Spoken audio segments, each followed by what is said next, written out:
Probando en sala para COVID.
Want more time to focus on growing your small business? Try Intuit QuickBooks. AI-powered tools like automatic reconciliation take tedious tasks off your plate so you can focus on big picture growth. Try Intuit QuickBooks.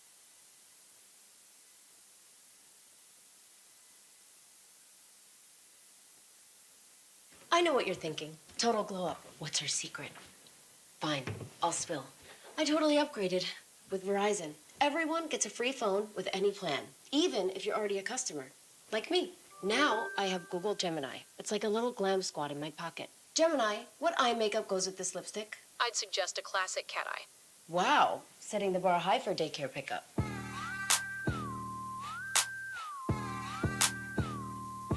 Get in on this.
Hola, hola, hola.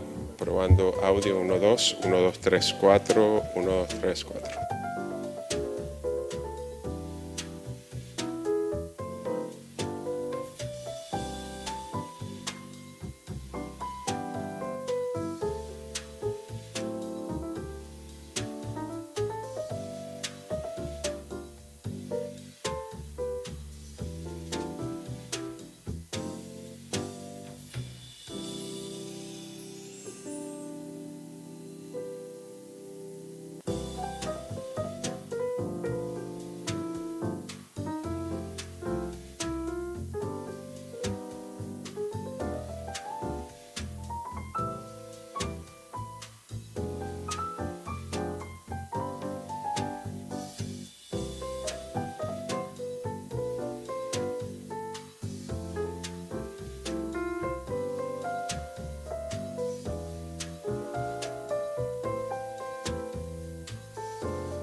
Saving money feels right. Just like when things are packed tidy and tight. Get auto insurance that fits your budget and your needs. Save up to 10% when you bundle auto and renter's insurance. Get a quote today.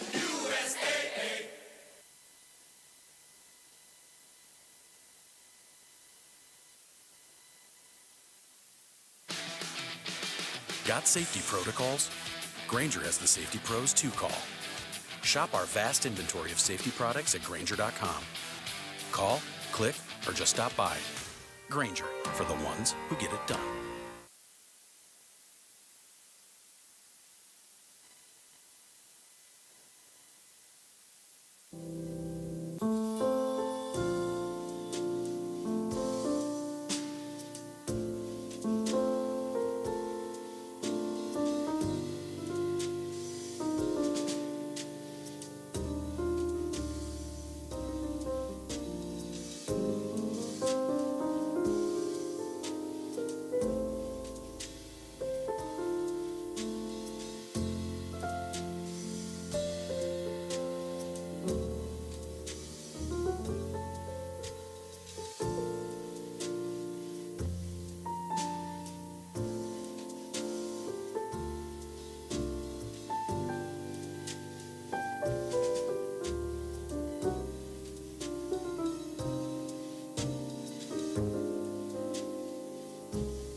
Hacer una prueba English. Can we do English?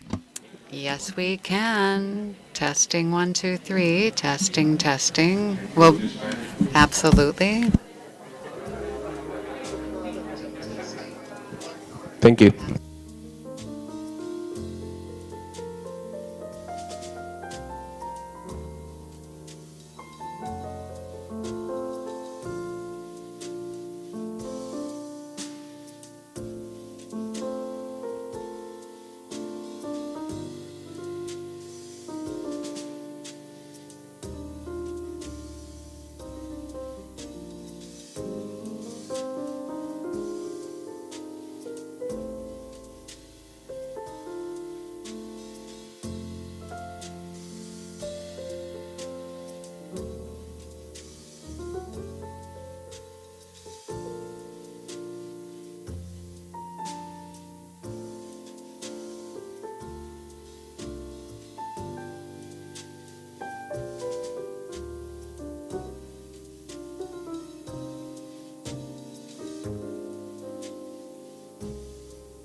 I'm not really one for the spotlight, but there is some gravy to be had. You know, I always seem to get primo parking. But you don't have to be a VIP to get more than just savings with Geico. Every customer gets tip-top service with 24/7 fast, friendly claim support. I never do this, but could I get a picture? Yeah, it's not like you run into animal celebrities every day. Stop. It's Doug the Pug! Doug! I stand corrected. I literally never do this. Get more than just savings. Get more with Geico.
With Verizon Home Device Protect, when coffee meets keyboard, we cover it. When an alley-oop becomes an alley-oops, we cover it. Pet tech? Yeah, we got you. And when an install is beyond your skills, get professional installation on us. Plus 24/7 tech support and hassle-free repairs or replacements. Get the protection plan that covers all your eligible home tech for just $25 a month. Verizon Home Device Protect.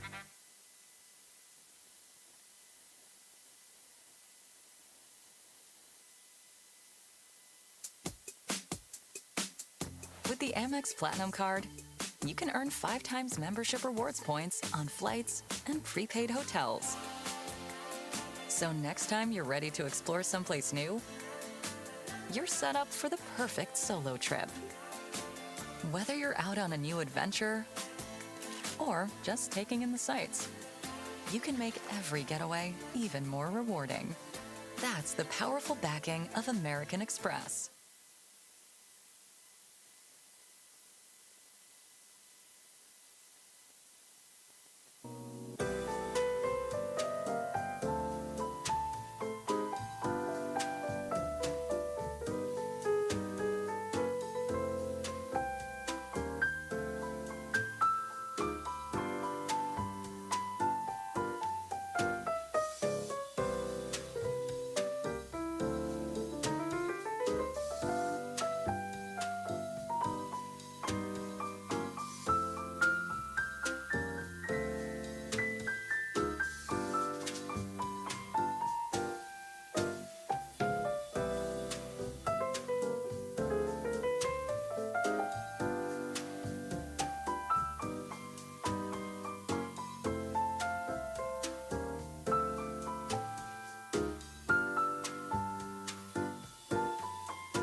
1, 2, 1, 2, 3.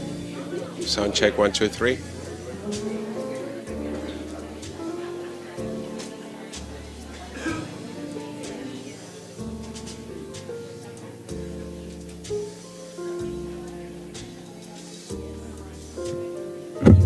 Sound check 1, 2, 3.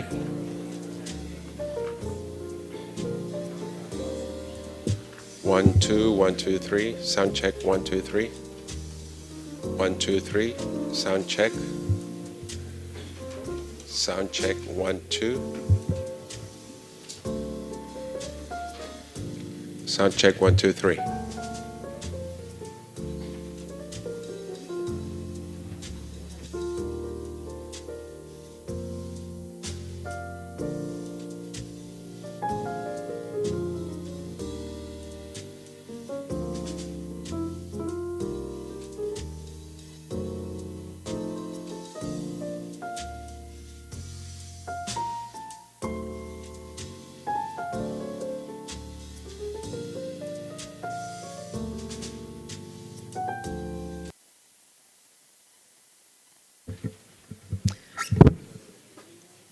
Muy buenos días. Good morning, everyone. I am Maria Selina Conte, Director of the Secretariat for the Summit of the Americas at the OAS. It is a true honor to welcome you to this policy dialogue, Road to the 10th Summit of the Americas, an effort carried out as part of the preparatory phase for the 10th Summit of the Americas, in collaboration with the presidency of the summit, the government of the Dominican Republic. As you know, the 10th will be held in Punta Cana in December, under the theme Building a Secure, Sustainable, and Shared Prosperity Hemisphere. Through 2 panels, we will address the 4 dimensions of human security guiding the work toward the summit: citizen security, food security, water security, and energy security.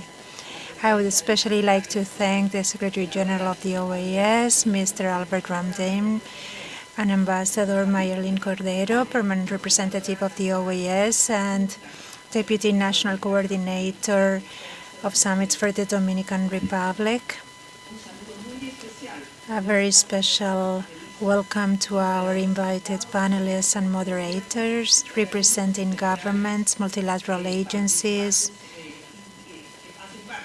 who are part of the Joint Summit Working Group, the private sector, and youth. Special thanks to those who traveled to Washington, D.C., including the Deputy Minister of Energy of the Dominican Republic, Alfonso Rodriguez, the Director General of Senafront of Panama, Larry Solis, Ms. Lea Jimenez, Advisor to the Executive Presidency of the Development Bank of Latin America and the Caribbean, CAF, Valentina Giordano, Coordinator of the FAO Youth National Chapters and representative of the YABT. Also, thanks to Tania Paez, Head of the Water and Sanitation Division of the IDB, Joris Friaca, International Specialist at the Inter-American Institute for Cooperation on Agriculture, and Brittany Fletcher, Senior Manager at PepsiCo and representative of the American Business Dialogue. I also want to acknowledge the valuable collaboration of the OAS Secretariat for Multidimensional Security, represented by its Executive Secretary Ivan Marquez, and the Department of Sustainable Development, led by Director Mark Lambrides, who will be moderating our panels. I also wish to acknowledge the support of the U.S. government, host of the 9th Summit, for its continued support to the Summit Secretariat and the Summit's process. We trust that today's dialogue will enrich the substantive work toward the Punta Cana Summit, which seeks to build a more secure, sustainable, and inclusive hemisphere. Now we will begin the opening session. It is a pleasure to give the floor now to Mr. Albert Ramdane, Secretary General of the OAS.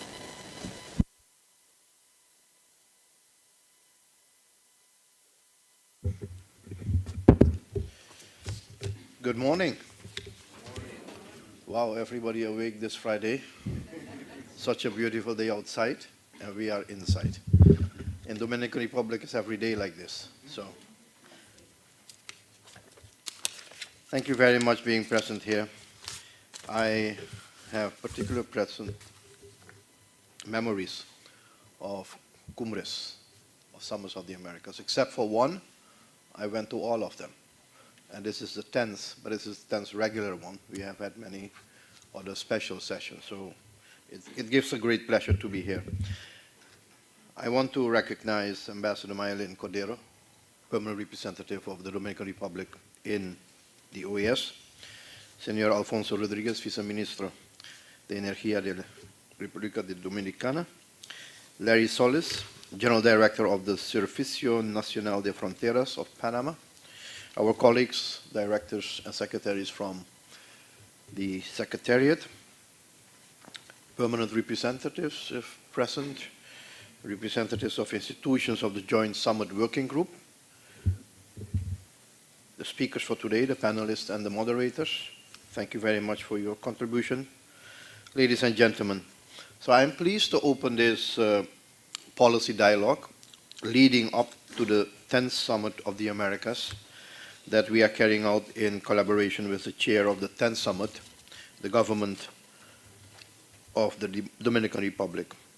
I had several conversations with President Luis Abinader and Foreign Minister Roberto Alvarez on this matter, and I know how committed the Dominican Republic is in making this a successful event, a unique but a timely event in the Americas as well.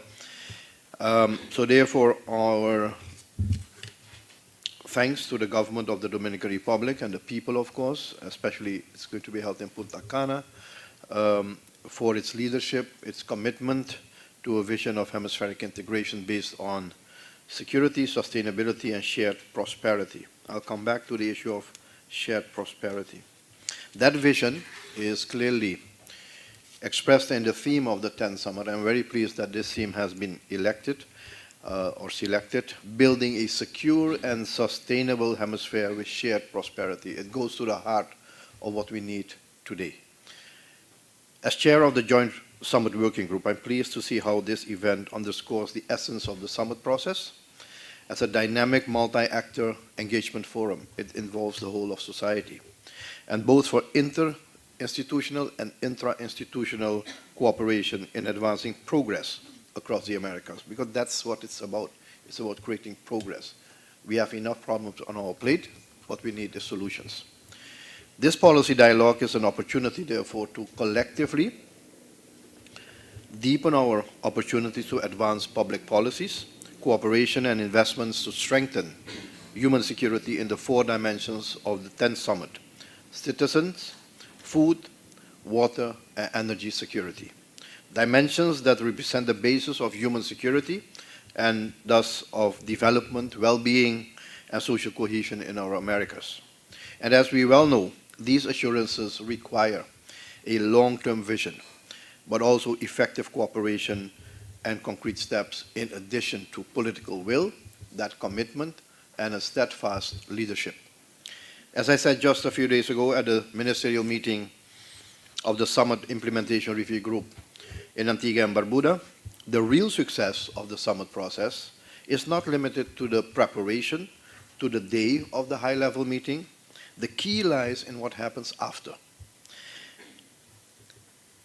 This dialogue is important, but more importantly is what happens following the decisions committed to by the leaders of this hemisphere, and that is follow-up and collaboration within nations as well as between nations and between the inter-American institutions.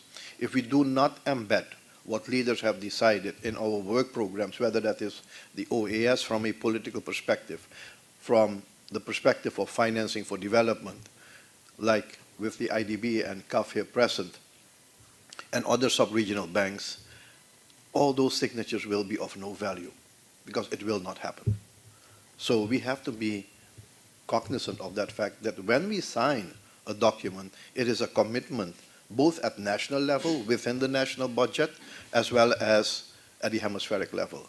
It must be therefore included, in my view, in the declaration that follow-up will include coordination between ministries of finance, ministries or authorities of national planning to include these commitments leaders have made collectively in their national planning and attach budgets to it.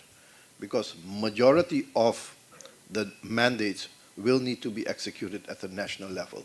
And then we need also to make sure that the inter-American system translates these commitments into their into their work programs. And if we don't do that, I'm not sure where the summit process will be going, because we need to make sure that it's effective. And I'm very strong on this point because ultimately the people of the Americas are looking at us. Are we delivering on what we commit to? And that's the fundamental question which we need to answer. And I know these are very difficult issues, but I speak frankly about these things because otherwise we are not here to fool each other, we are here to help each other. So I'm grateful that the panelists and the moderators who are with us today, that hopefully they will speak to these issues, their participation and voices, that's another important element from the public sector, global and regional institutions, the private sector, civil society, and the youth must contribute to enriching the technical and political value of this process. It is not only governments that can deliver on social and economic goods in our societies. It is not governments who are only responsible for development. That time is gone. Today, every single citizen, every single institution in society is responsible for peace, prosperity, security in our hemisphere, in our countries, in our communities. It's a responsibility for everyone.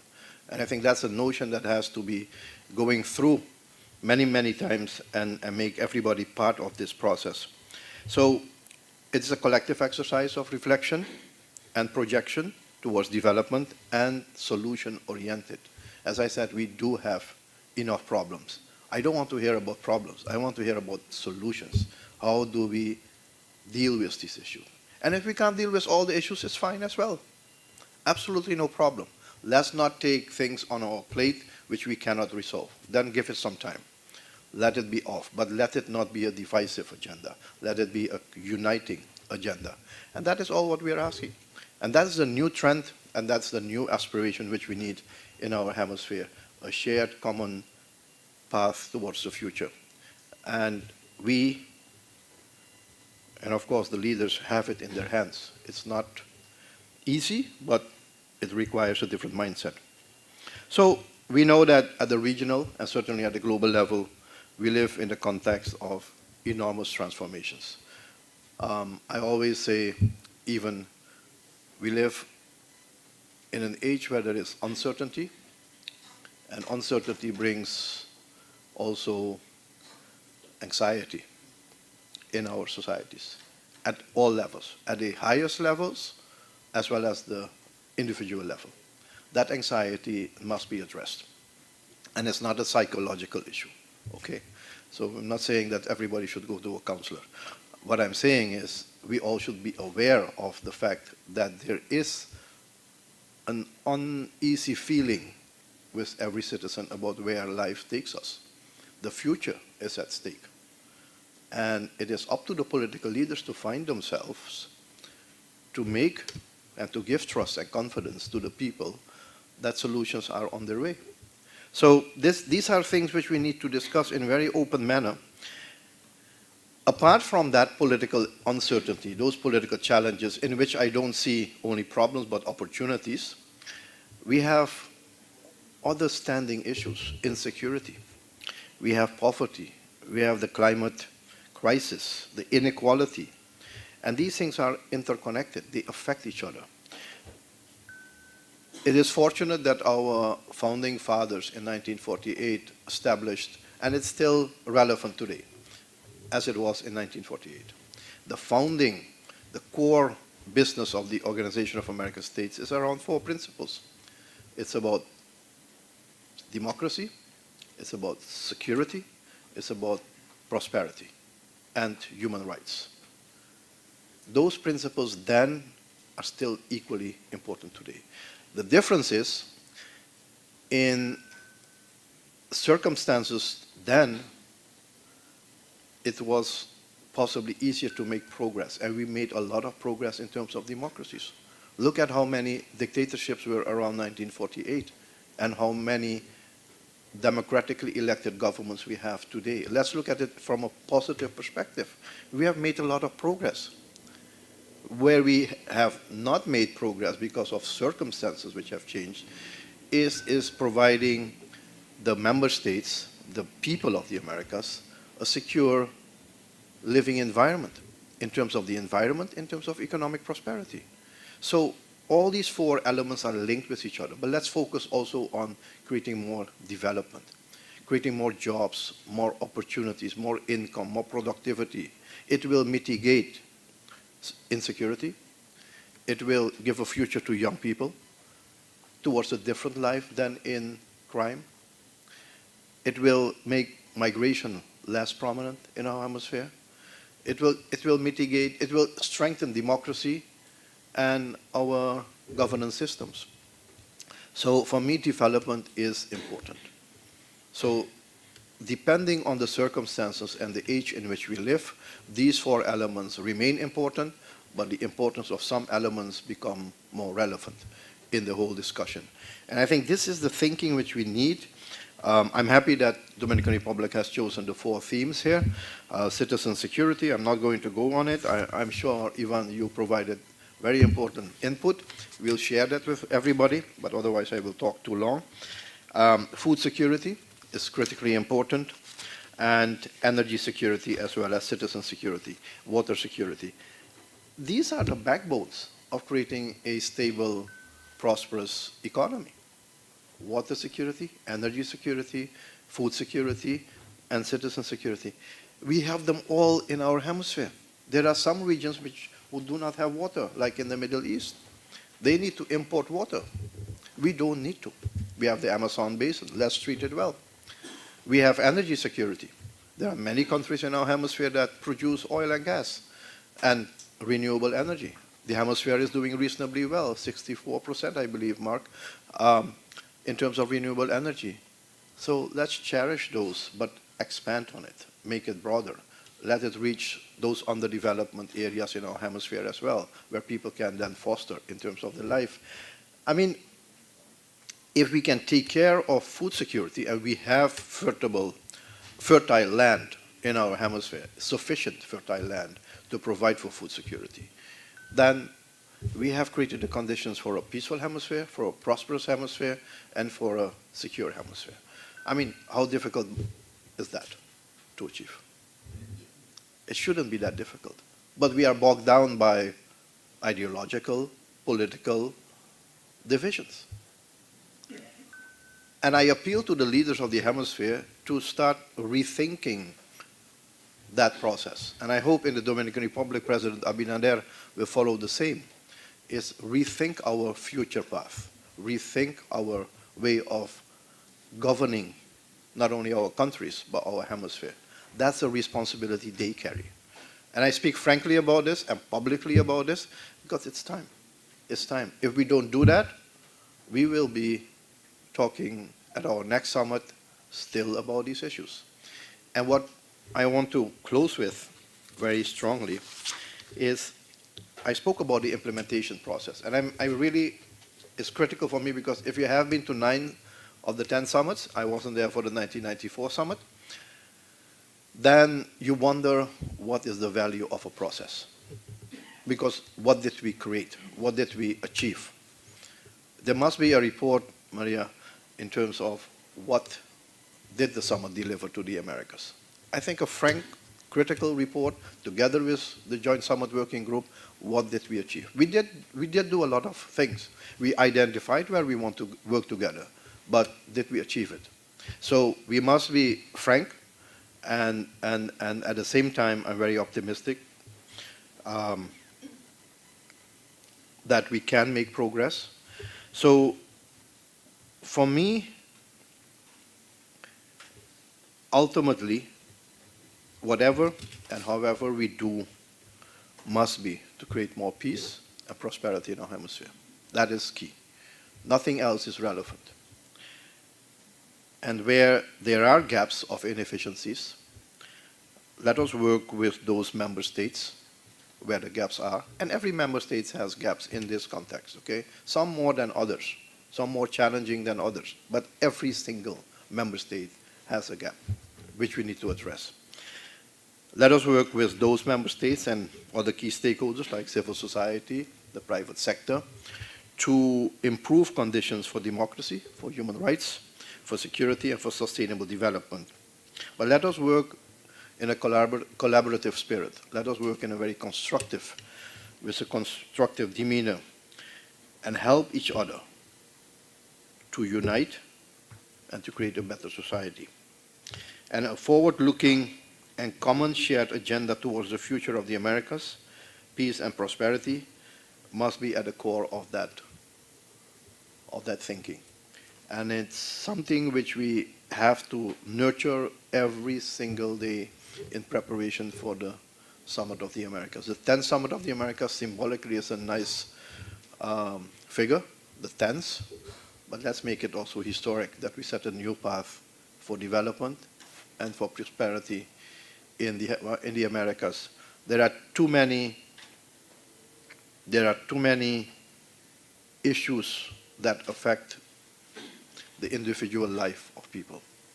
And if we rethink our process, because we think high level, this is a very high level process, but let's bring it down to what it means to the individual who is being trafficked, who has no future, the young people who have no food, no home, live in the streets in an insecure environment.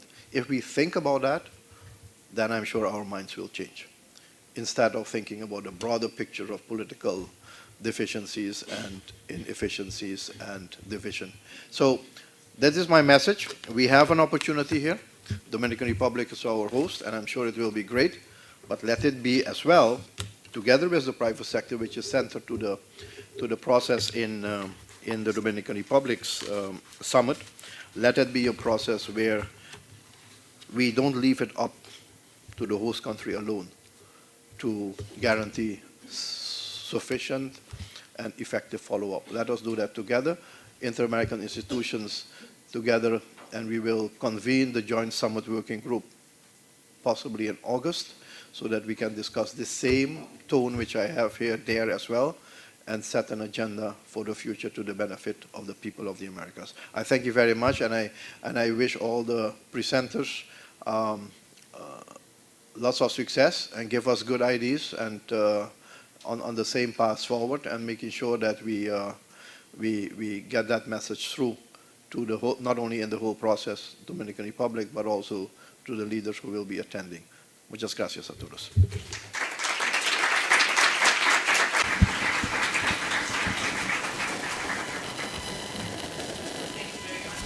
Secretary General, for your inspiring remarks, for your commitment to strengthen in the summit process and its impact in the region, but especially in the people's lives. Thank you. Ahora, Next, I'd like to invite Ambassador Mayerlin Cordero, Permanent Representative of the Dominican Republic and Deputy Coordinator of the Summit process at the Dominican Republic, so that she can share her opening statement. Thank you.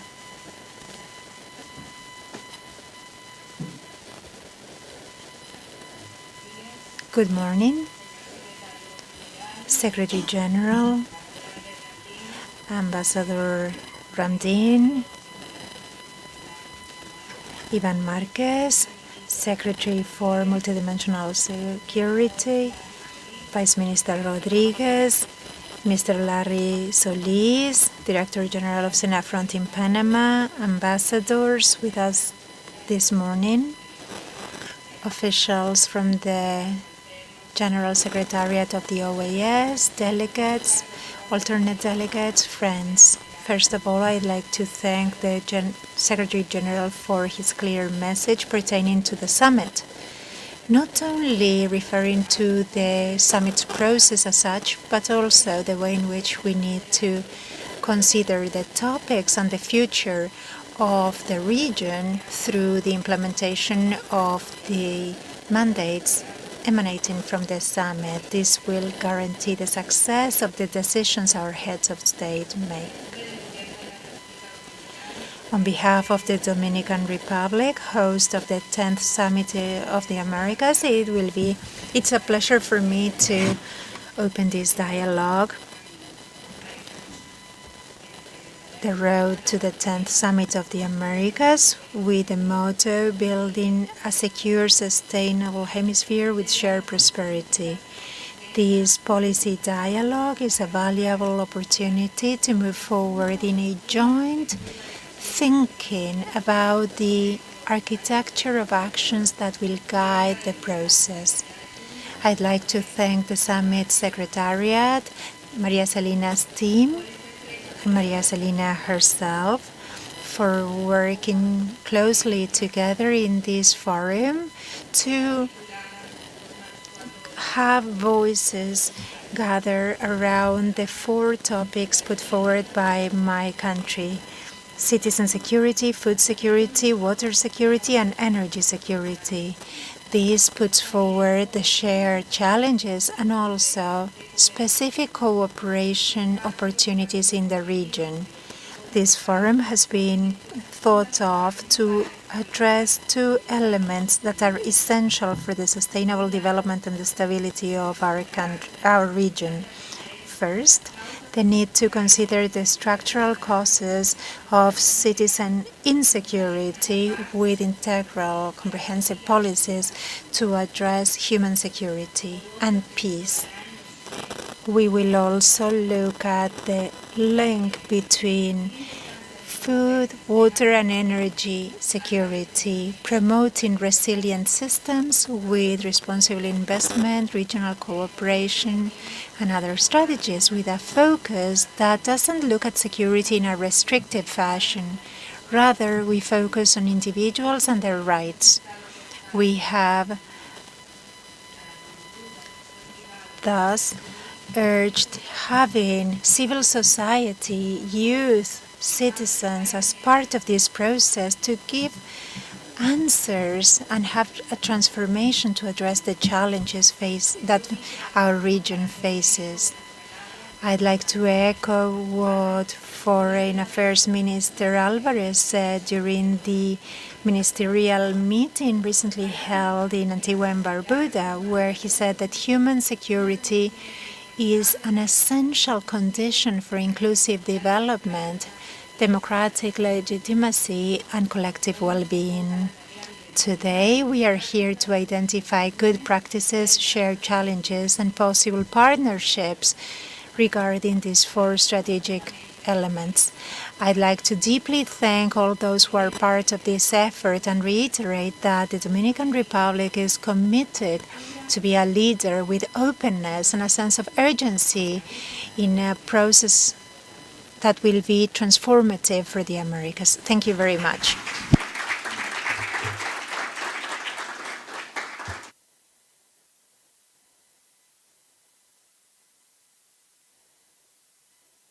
Gracias. Thank you very much for those remarks, which are going to frame and inspire our work today. Next, we turn to our first panel, Strengthening Citizen Security, Cooperation for Shared Prosperity. We, once again, are deeply thankful to our panelists who have come from elsewhere, are honoring us with their presence, and the moderator as well. So I'll begin by giving the floor to the Secretary for Multidimensional Security at the OAS, Ivan Marcus, who will provide some special remarks first and will then facilitate the panel, which consists of Mr. Larry Solis, a commissioner and general director of the National Border Service of Panama, SENAFRONT, and Ms. Leah Jimenez, advisor to the Office of the President of the CAF. Go ahead.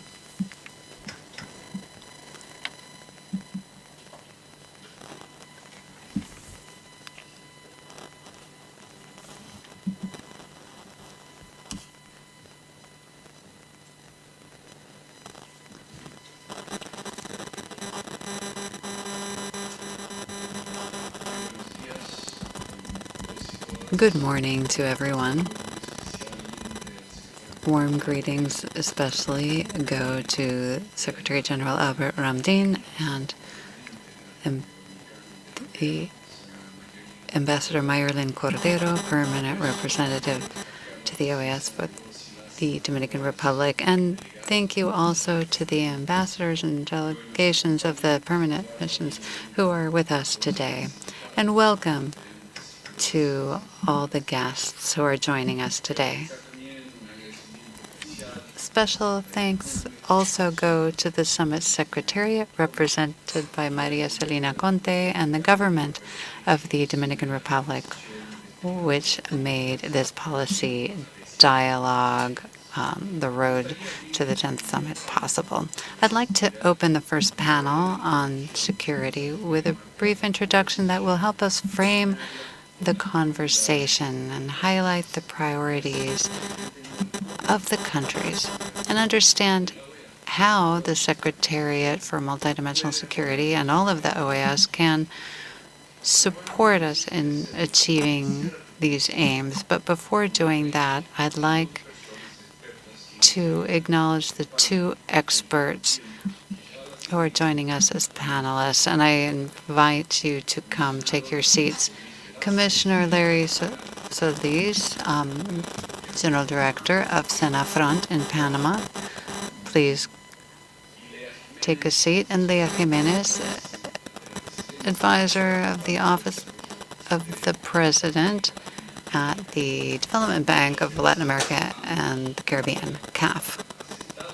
Thank you for accepting our invitation and for your willingness to enrich this panel.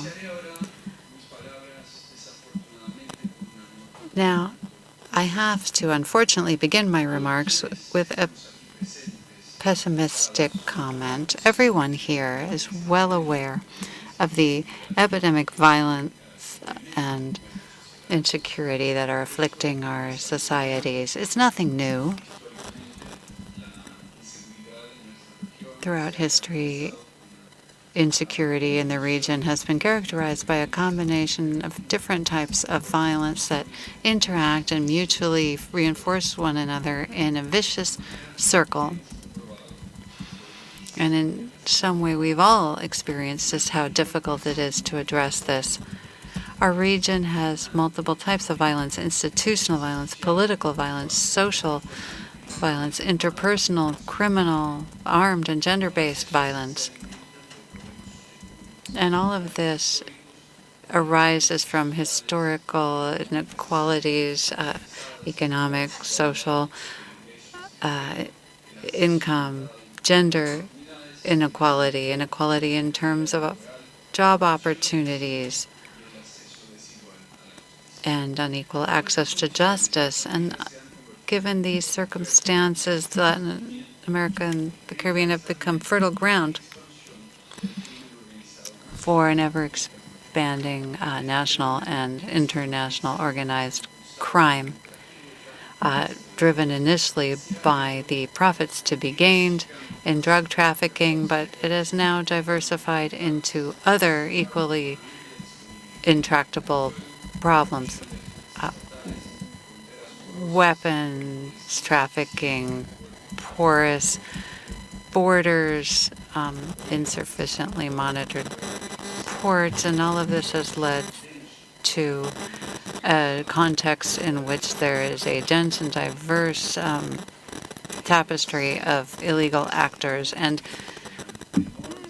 this creates grave multidimensional security challenges. A systematic, large-scale violence not only leads to insecurity, but it even jeopardizes the legitimate monopoly that states have on the use of force. In many contexts, these groups' actions have led to internal displacement, forced migration, and left many populations unprotected. And add to this the financial and economic power that these groups have that enable them to sustain their structures and also influence and penetrate political and judicial processes. Organized crime distorts markets, creates disincentives for legality, and restricts the possibilities for sustainable economic growth in many countries. And it is not sufficient to react with fragmented responses. This calls for a coordinated, comprehensive response. And that coordination has to happen nationally and internationally. And this is why I welcome this topic. I welcome that the summit has set citizen security as one of its priorities. Now, to be more positive, I am proud to say that it is on the regional stage where the Inter-American system, the OAS, can play a key role in tackling organized crime. By strategically using its technical forums, its cumulative expertise, its knowledge, and its broad convening power. It's not a matter of recreating parallel structures. It's about joining forces, knowledge, resources across the hemisphere at an intergovernmental level, bringing together the ministers of interior, defense, security, and other national authorities responsible for subjects such as drugs, migration, human trafficking, money laundering, drugs, ports, borders of all 33 member states of the organization. The OAS not only provides a venue to bring these authorities together, but provides the necessary instruments to design and implement joint actions to tackle the common security challenges given the threats posed by organized crime. Having said this, there's room for improvement, being more effective in coordination amongst technical forums, bringing together those who have technical experience and make sure that the commitments are translated into concrete actions, ensure that the resources are there for implementation, provide the tools for monitoring, coordination, and streamlined real-time exchanges and information sharing, and bringing together partners, including the development banks and the private sector and civil society. Shared responsibility in the area of security is important not only nationally but also regionally, where it's absolutely necessary. This panel, looking ahead to the 10th summit, is meant to have a dialogue as to what other concrete actions could be taken beyond those that we're already implementing in the context of the OAS and the Inter-American system to tackle organized crime and to channel all our talent and will to this task,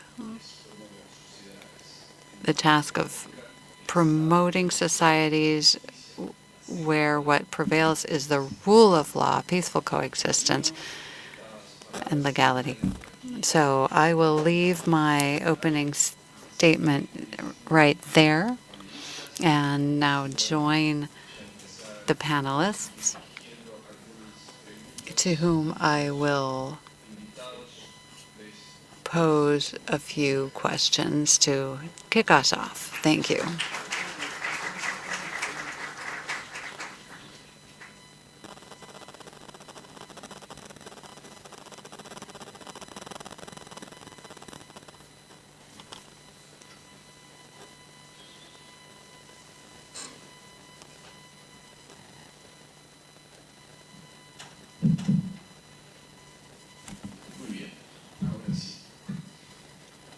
Very well.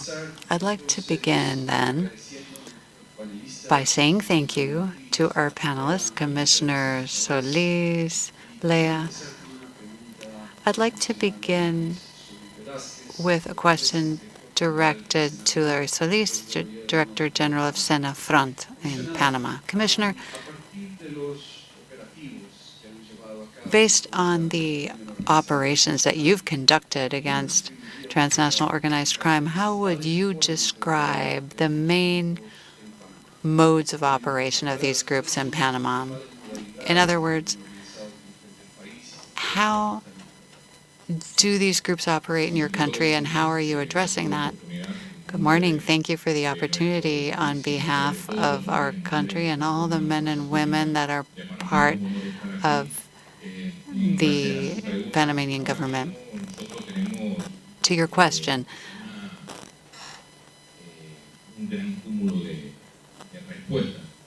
right now we have a number of responses to organized crime, a phenomenon that is ever-changing and adapting. So we, the security forces, have to be able to take on these missions we're given on a daily basis. The government has implemented an operation, Premesa, designed to combat transnational organized crime, which involves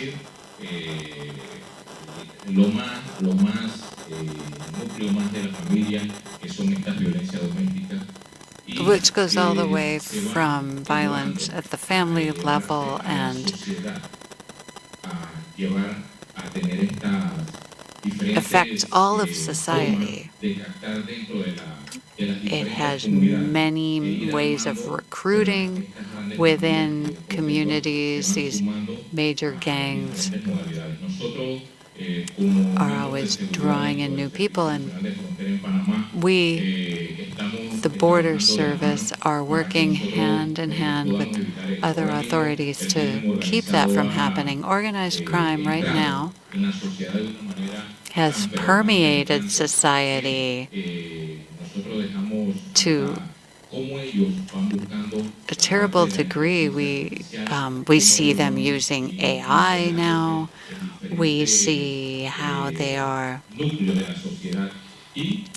penetrating different core areas of society. We see drug trafficking and related crimes spreading like a cancer throughout society.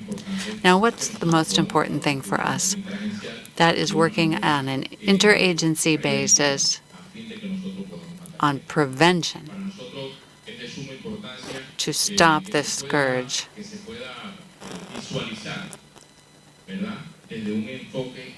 We seek to view this with a more comprehensive regional approach. Speaking with the Secretary for Organized Crime, we've had a number of meetings seeking out ways to cooperate more, integrate more, because this is a regional phenomenon,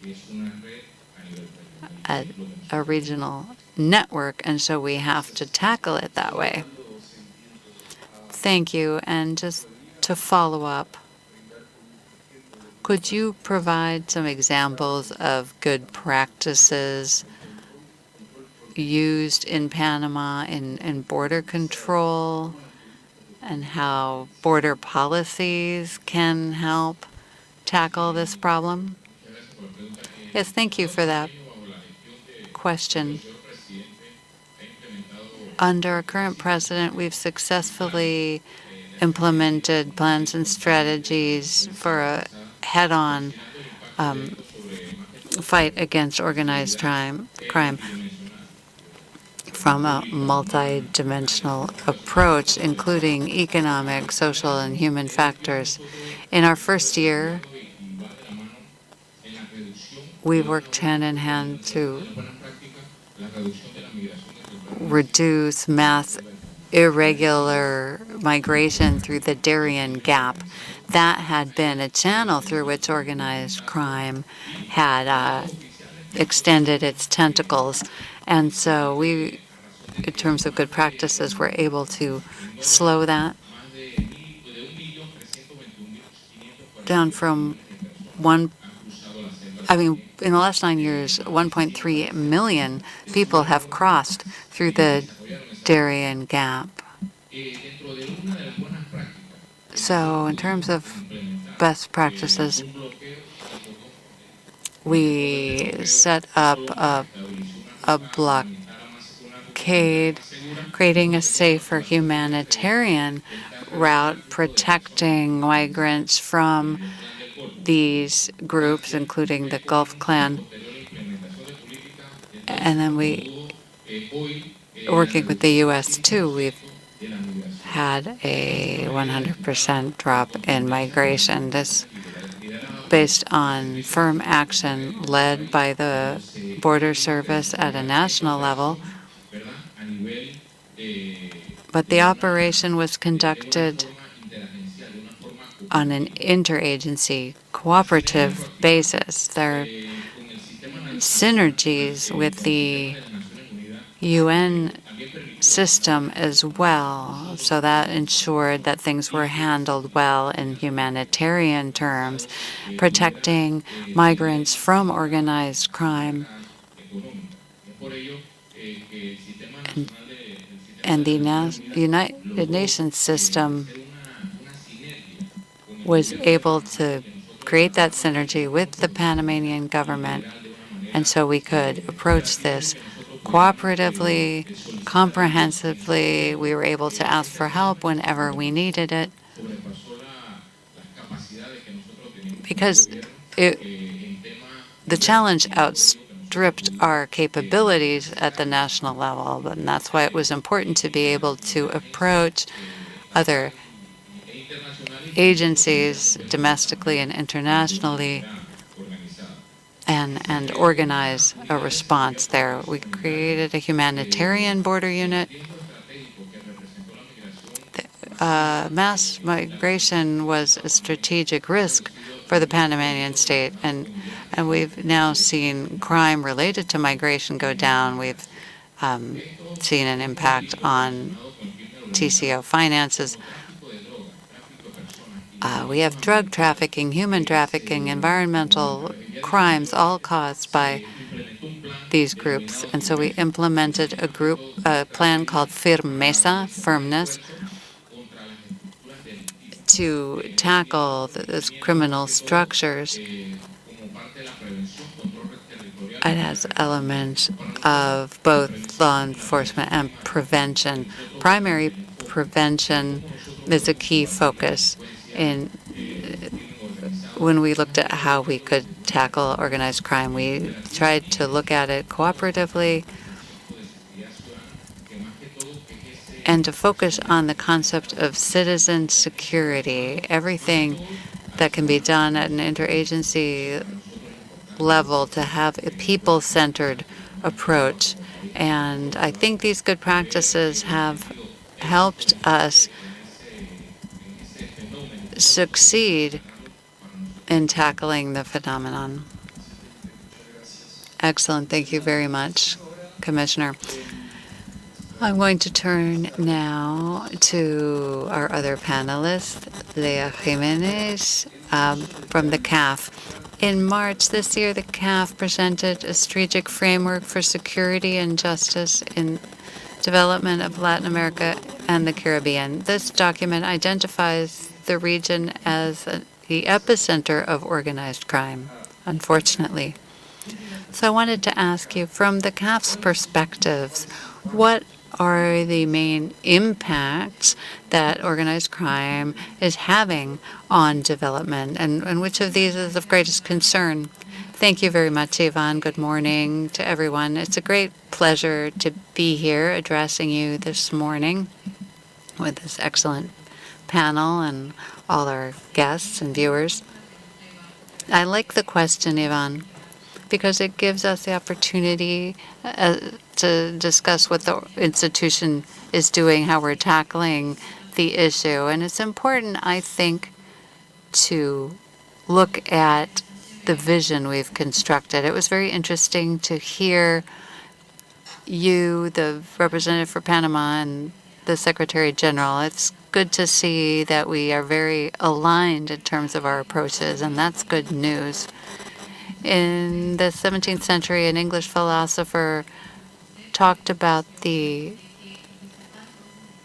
concept of the role of the state. The main role is to ensure peace and security. That's really the raison d'etre for the state itself. And so our institutional vision is based on that concept. It's a broadly accepted vision to this day. And for CAF, security is a public good that should be guaranteed by the state. This doesn't mean that the state is the only responsible party. All of us, citizens, academia, private sector, can all contribute to a safe, secure society. But the state does have the obligation to provide that security to its citizens. And public and citizen security are a necessary condition for development, not just development in broad terms, but sustainable, inclusive development specifically. And so at CAF, we have a very comprehensive vision of the issue, very much in line with that of the OAS. And it doesn't limit itself to traditional organizations. This isn't just about prosecutors or prisons or the police. It's much broader, ecosystem-wide, and therefore the approach must be broad, including all institutions that are dealing with the structural challenges that you mentioned earlier. It's important to understand that our region is suffering from a number of structural problems, which unfortunately are deep-rooted and persistent. So it's not about just treating the symptoms we're seeing, but also dealing with the root causes. For instance, we understand that structural inequality, lack of opportunity, persistent poverty, high levels of informal employment in the region, precarious jobs, the disconnects, decentralization processes which have proven sometimes to be unsustainable. All of these factors create systemic vulnerabilities, and that in turn has enabled these criminal elements to gain strength and power. So when we talk about working regionally and step up those efforts, we're not only talking about financing. We are a development bank, so of course we do provide financing, but it's not about financing any project, but projects that really seek to address not just the problems that people face today, but that seek long-term solutions. Projects that are implemented for a year or two and then disappear because the resources have disappeared, that is not what we want. We want to promote programs that involve sustained long-term investments, focusing on prevention, inclusion, institution strengthening, and effective justice. I'd like to mention a project recently approved for the Republic of Peru. It's meant to strengthen Peru's prison system. That is an urgent need expressed by the Peruvian government. It's been discussed widely, and there is consensus that This challenge must be addressed, but it cannot be addressed just by investing in bricks and cement and prison bars.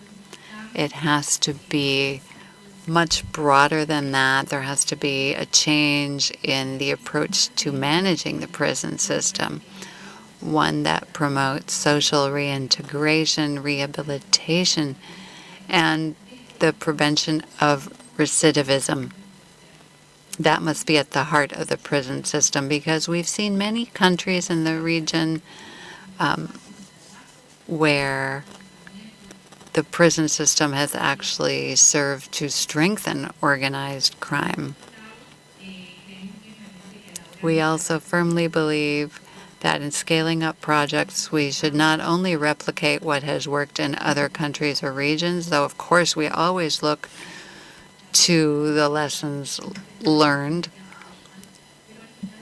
We learn from what worked well and what didn't work. But we also need to be sure that the solutions are appropriate and tailored to country-specific conditions. When we talk about Latin America, we must understand it's a very diverse region. Each country is different. It has its own particular conditions. And while results may be similar, and we can summarize in terms of institutional challenges, but solutions must be geared to the specific needs of the country. So beyond just financing, we also seek to provide technical assistance, expertise. We believe that information is vital. It's a cross-cutting tool, and the role of the CAF, the OAS, the IDB, all the organizations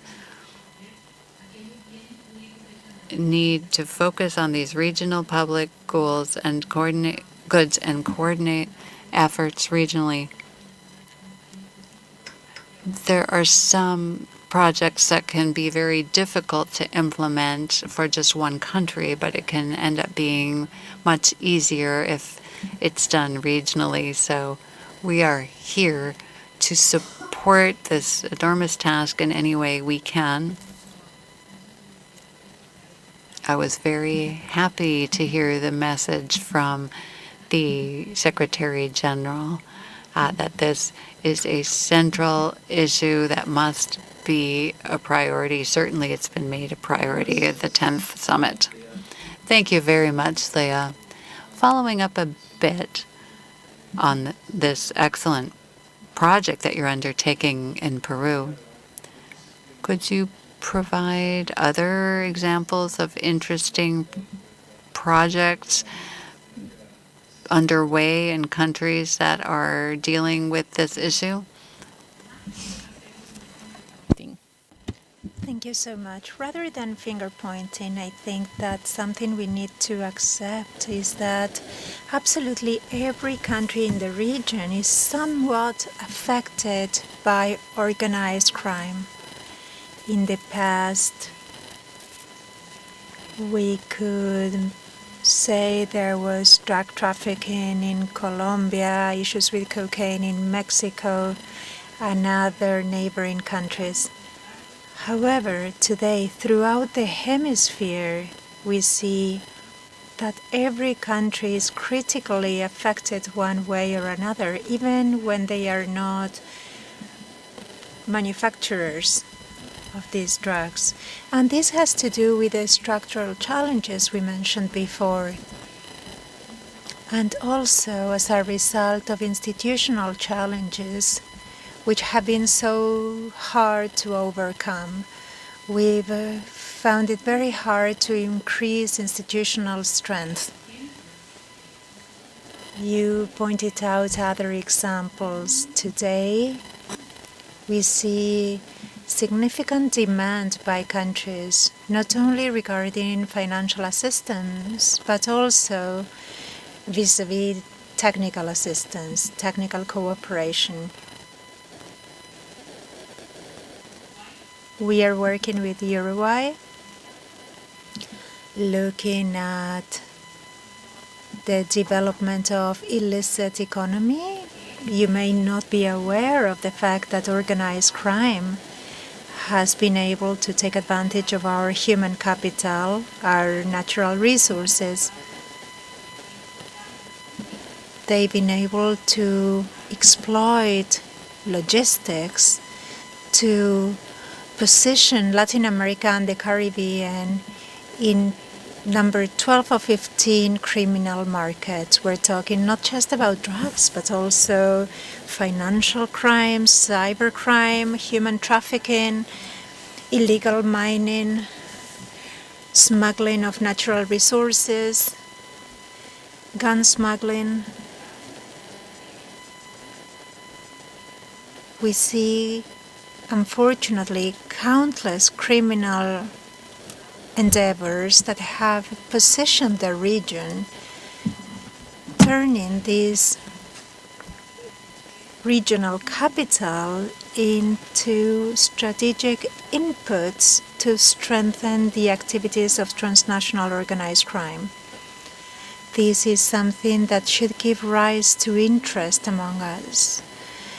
People are not just looking at this topic from the point of view of security. They are also looking at the impact this systemic challenge has.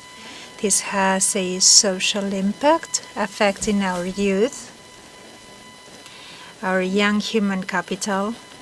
Young people face few opportunities for a better life, and they see, unfortunately, organized crime as an opportunity for income, a window to having protection, because sometimes organized crime does provide it. And in the absence of the state, it is criminal organizations to take up this space. This is affecting us from a social point of view and also from the economic point of view. They are giving rise to lots of revenues through their illegal endeavors. They are also affecting us politically. They have permeated institutions, and they've been able to do so very quickly, very deeply, this in recent years. The number of resources they generate, well, those resources are so big, they can buy entire systems, candidates. This is affecting the democratic quality of our countries, and this should give rise to alarm. This is affecting the rule of law and the possibility of having rule of law. When we have weak institutions and structural deficiencies, we are facilitating the activities of these organizations. This becomes a vicious circle with a feedback loop.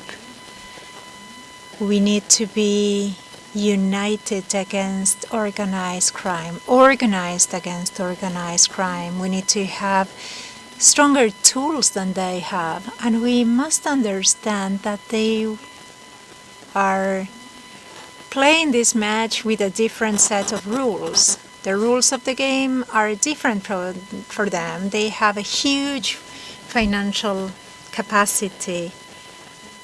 For countries to be able to face them, we need to do the same amount of investment in technology, human capital, institutions, youth, prevention.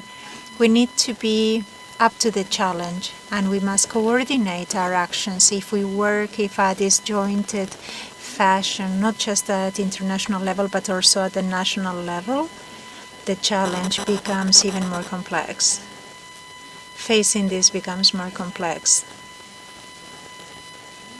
This was mentioned before. It is very important to work as a team in the hemisphere, working in a coordinated fashion, joining our efforts.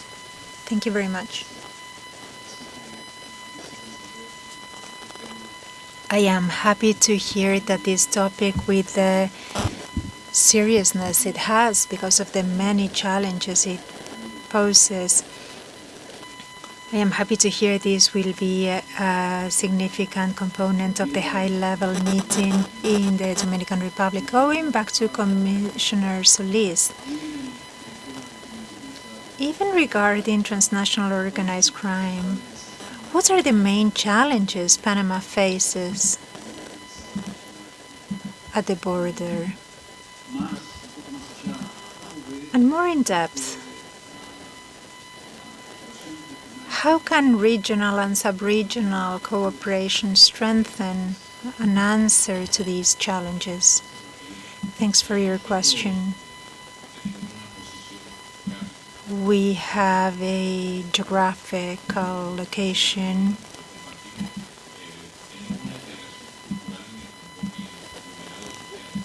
and we have borders which entail we need to have integration rather than geographic separation. Organized crime is playing with other rules of the game, and it is important for us to work this in an interinstitutional way. Panama, as I said before,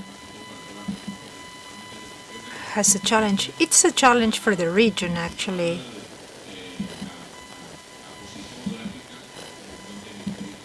We are a hemispheric bridge for organized crime.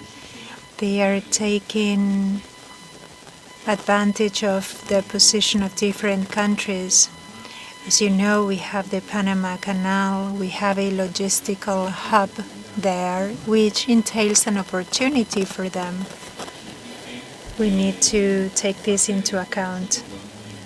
The way in which we face this, well, it has to be done in an interinstitutional way. On our eastern border, we share about 266 kilometers with Colombia.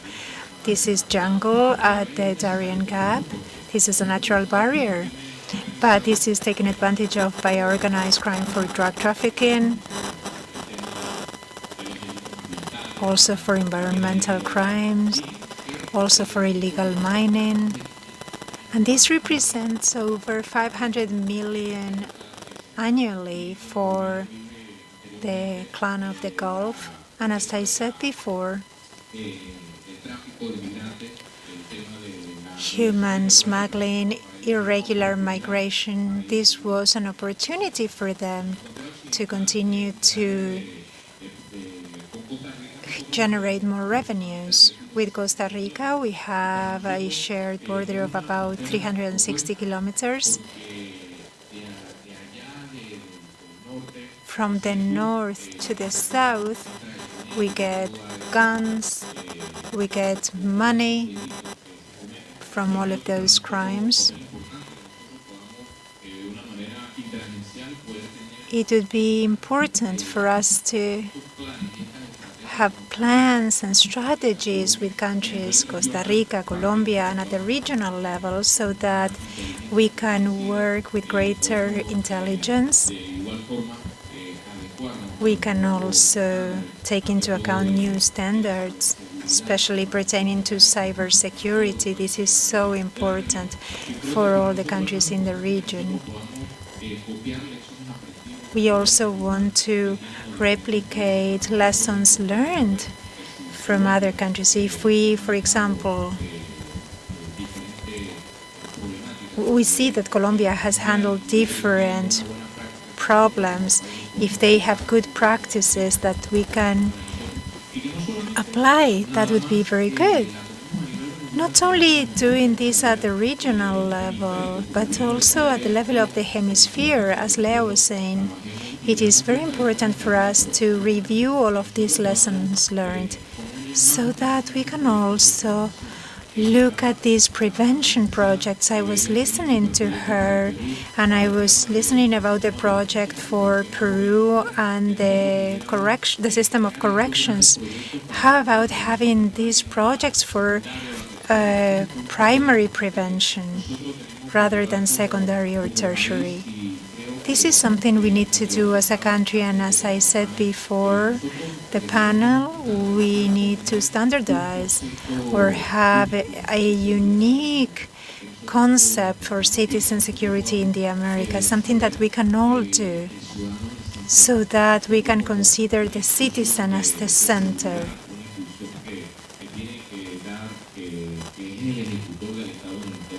As those who work on prevention, we need to have these standards. We need to know that if there are great prevention projects in other countries, well, there are some that we can take advantage of so that we can fight organized crime in a more effective way. At the end of the day, organized crime, in the same way we have intelligence operations and the cybersecurity department, they have that too. And they also have a big injection of cash from their illicit activities. For us, one of the big challenges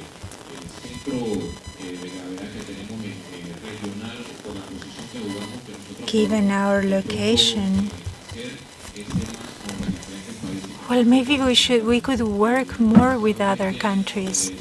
This year, as I was sharing with the delegation from the Dominican Republic, we had a meeting on intelligence at the regional level. It would be important for us to take our experience on this issue to see how we can fight organized crime through the ideas that might come up. The Secretary said today these are the topics we're bringing to the Dominican Republic, and how can we do this in a cooperative manner? We should all put on the table the things we are doing right. We need to work on prevention. I believe it is easier to work on prevention rather than working in the different prisons, for example. And it is cheaper too. Working on prevention is much better regarding the value for money than any other kind of public policy for security. To conclude, allow me, Lea, to go back with you. You've already touched on what I mentioned before. You said that only a network can fight another network. I'd like to ask you how you see the current infrastructure in the Americas to combat organized crime. How are we positioned to fight organized crime? And how do we go from here? Thank you so much, Ivan. Your question is tough. We know at the regional level, some countries have made quite a bit of institutional progress to tackle this challenge, and other countries are lagging behind. When we look at the challenges today, we must underscore time and again that this challenge must find us together. At the end of the year, we'll have the Summit of the Americas. In my opinion, and I believe we share this event will be a big opportunity to show unity before a shared challenge. What does this mean? There have been many diagnoses. We always need to have more information. But we also need to start implementing actions. We need to move from entering into agreements onto making them a reality in the battlefield. I believe at the regional level, something very important will be to do the following. And independently from ideology, we could talk about left, right, and center and the entire scope of options, but independently from the positioning of a country, we need to be able to look beyond that when we are discussing security matters.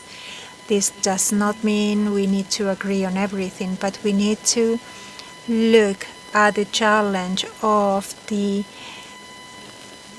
fast acceleration of organized crime and violence as a challenge that we need to face as a hemisphere with a shared vision. The summit gives us a chance to send a clear, firm message regarding this concept of unity as a hemisphere against this shared enemy. Secondly, we need to strengthen agile financing tools, not just for the police and other traditional sectors. We are in full agreement here. We need to work on prevention. We need to address the structural causes. We need to have financing for institutions dealing with the structural causes of the outcomes we're seeing. We need to work in a comprehensive and integrated fashion where it comes to the financing of these elements. Some countries have financial restrictions for investments maybe in technology or human capital to improve working conditions of the security personnel, those in the front lines in this fight. And we need to make it easy to have access to financing to these programs that will improve the security ecosystem. It is also essential, as we said before, to foster hemispheric work networks, to have precise, harmonized information. This is something the OAS is preparing, and we at CAFAS are so happy to be part of this, to strengthen this key tool, to be used as an input for decision making, not just for one country, but the hemisphere as a whole, because we are all facing this shared enemy, this common enemy. To summarize, what else can we do? We need to have political alignment, structural financing, and technical cooperation are the three elements that will allow us to have a shared strategy to be better prepared, increasingly prepared. Today we are not fully ready, but we're not starting from scratch.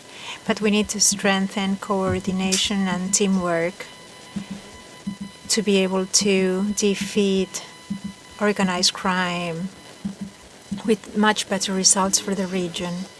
Thank you so much, Lea. On this positive note, we have more than hope. We have capabilities. We have possibilities of coordination.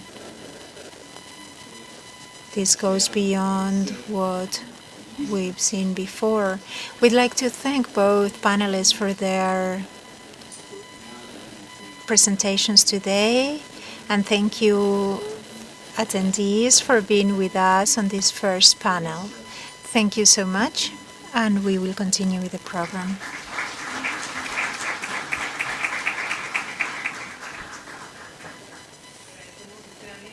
We'd like to sincerely thank the valuable contributions of the first panel.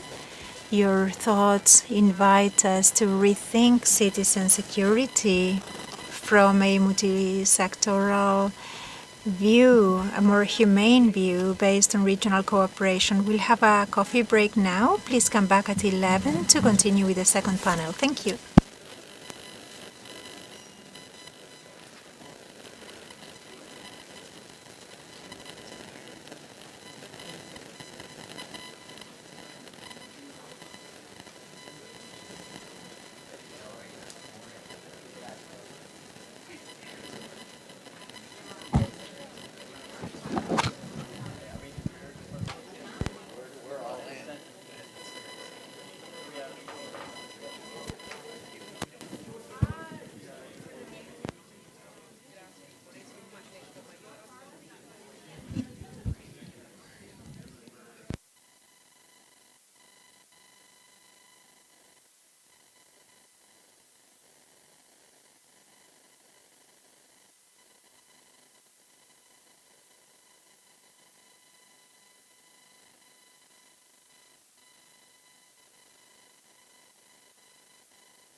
Want more time to focus on growing your small business? Try Intuit QuickBooks. AI-powered tools like automatic reconciliation take tedious tasks off your plate so you can focus on big picture growth. Try Intuit.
One, two, three.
Auto insurance all seems the same until it's time to use it. With USAA, it's easy to find.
hard hats to steel-toed boots, Grainger's got your safety needs covered. Literally. Shop Grainger's vast inventory of safety products. Call, click, or just stop by. Grainger, for the ones who get it done.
Buenas tardes.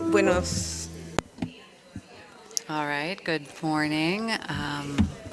Once again, please take your seats so that we can have our second panel in this policy dialogue.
Buenos días nuevamente.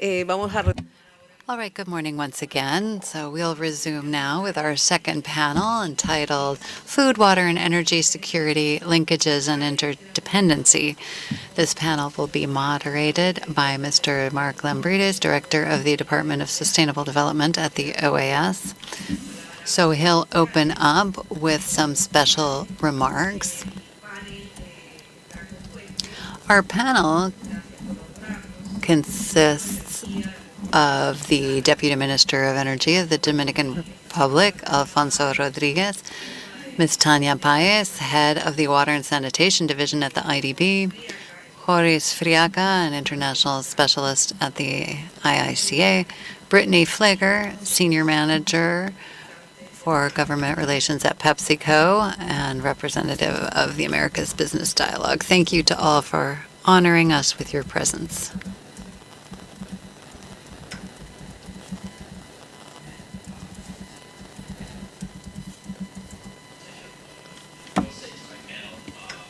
Please have a seat for a second. I'll give some introductory remarks and then welcome everyone up to the stage. And with protocol having been established by my friend and colleague, Ivan Marquez, I'm going to go right to the session. And as we've heard today, the four components of security in the Americas, including citizen security, but also importantly, energy, water, and food, we're now going to move to that second half. The sustainability and security of these basic needs is really tied up in many factors. And when we talk about energy, food, and water, we're talking about infrastructure and the infrastructure through which people get access to these resources. We're talking about things like the farms on which we grow our food, freshwater extraction, processing, pipeline systems for drinking water, and electricity systems, the transmission, distribution, and other systems that bring electricity and other energy sources to our homes and communities. And in every case, we depend on reliable systems for affordable consumption of these necessities. We talk about the security and reliability of these essential systems. We're talking about threats from food, from water and climate, like hurricanes, droughts, and floods. And given last week's tragedy in Texas, we must really remember the importance of security when it relates to our water, to our riverways, and other water systems. We talk about equipment failures due to construction quality, access to critical inputs, such as fertilizers and fuel to grow our food, or human threats like terrorism or pollution.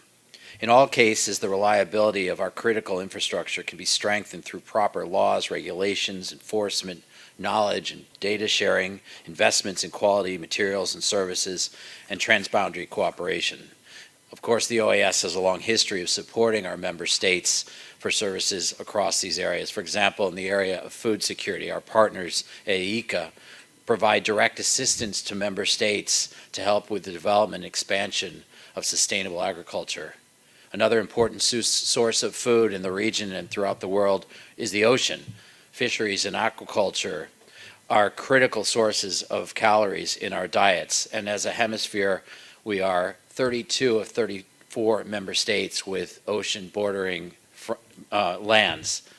In the area of water security, freshwater security, the LAC region is blessed with significant water resources. In fact, nearly 1/3 of the water resources are in this region. As a result of this water endowment, LAC is the world's largest net food exporting region and the greenest in terms of electricity production as a result of hydropower. The OAS is a regional leader in the provision of water resources management services through partnerships such as that with the Inter-American Development Bank, the Global Environment Facility, PADF, and private companies such as PepsiCo. We are able to help member states better manage their national and transboundary waters. And in the recent work of the OAS to support Haiti and the Dominican Republic to address water management challenges on the shared Masacre and Dajabon River along the border, this is an example of direct contributions to improving peace and security in the area of water resource management. And with increasing demands for water and other services, the growing impacts of climate change, the need for water management services, governance, and cooperation will continue to be vital to maintaining peace, safety, and security throughout the region. And finally, in the energy security arena, energy security in the Americas has many meanings. At its core is access to affordable, reliable, and sustainable energy sources that contribute to national security and economic stability. Boasting one of the highest renewable energy contributions in the world, Latin America produced 64% of its electricity from renewable sources in 2022. However, the region is not immune to security and reliability threats to energy supply. Droughts and flooding and other natural disasters present important challenges to hydropower, and the power grid is vulnerable to failures and sabotage in many countries.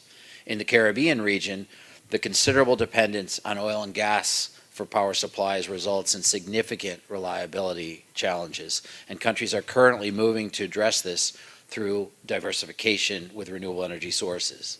The OAS has a long history of supporting energy security and sustainability in the Americas. The Energy and Climate Partnership of the Americas, or ECPA, provides member states with a forum to collaborate on important energy issues such as rural energy access, energy efficiency, diversification, and transboundary interconnections. I want to thank the government of Dominican Republic for hosting the 6th ECPA ministerial meeting last year, with more than 25 countries of our region gathering to tackle the most pressing energy problems facing the Americas. So for today's session, we've gathered 5 experts from around the region, both from private and public sectors, international organizations. We'll talk about food, water, and energy. Each will be sharing their insights regarding their experience with regards to security in these areas. So I will now ask each of our panelists, please, to come to the table. I will join you there.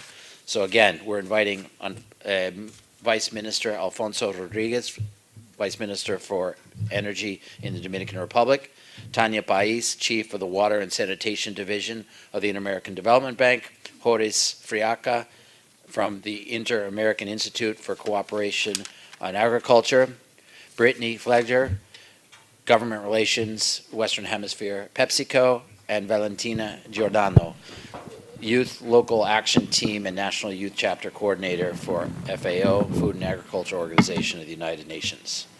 For each, I'm going to start with a general question. We will, after each has an opportunity to respond to that broad general question, I'll then have one or two specific questions for each. I'll start by asking the general question first, and then I'll take a seat, and we will engage in what will hopefully be a very provocative and interesting conversation. So to each of you, and I will ask Vice Minister Rodriguez to give the first response, how does your organization view the challenges of food security, water security, and/or energy security in Latin America and the Caribbean? And how does your organization, or in the case of Dominican Republic, your country, contribute to increasing security and reliance in these sectors? Please, starting with Vice Minister Rodriguez. Muy buenos días. Muchas gracias a la Secretaría General. Good morning. Thank you very much to the Summit Secretariat and the OAS. Thank you for the invitation. Thank you to my fellow panelists for being here as well. Energy is a cross-cutting pillar that supports food security, water security. For without energy, it would be virtually impossible to have agricultural production or water. The energy crises of developed countries show that when there is no energy in a civilized country, it leads to chaos and insecurity. The best example is the recent power outage we saw in Spain. We immediately saw riots, a paralysis of the economy, the water stopped flowing. There were food shortages because supermarkets couldn't sell food that day. So energy security is vital for countries. In the Dominican Republic, a Caribbean country that is in the path of hurricanes, we've had a policy to diversify our energy mix so as not to over-rely on any one energy source. In 2000, 96% of generation was from fuel oil 6. Today, the DR has a more diversified energy mix than any other Caribbean country. We have 32% coal, 34% natural gas, 1% biomass, and just 8% fuel oil or other oil derivatives. So if we are hit by a storm or another natural disaster, it's not going to destroy everything. It will only affect one source. We have an LNG terminal, along with Trinidad and Tobago has one too, but we're the only non-producer of natural gas that has an LNG terminal, and that gives us some flexibility in terms of fuels. The government has decided to engage in public-private partnerships in all these projects to ensure that the investment was there to make all of this happen. And now we are much more resilient. More recently, well, I say recently, but in 2016, when Puerto Rico was hit by Hurricane Maria, there are still people that don't have electricity because of that, 9 years later. The Dominican Republic in 2023 was hit by Tropical Storm Olga, which left 100,000 people with electricity, but we were able to reestablish power service to everyone. This was done thanks to government coordination, private sector support, and a plan to ensure resilience when these things happen.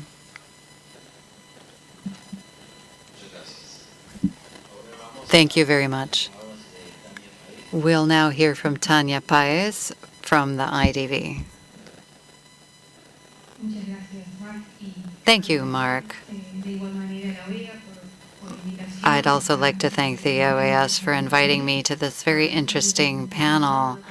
It's an honor to be able to participate in a policy dialogue like this in the run-up to the 10th Summit of the Americas, and to be able to share the water and sanitation vision of the IDB, in particular on such an important topic as water security. I wanted to share some key messages in terms of our division's vision.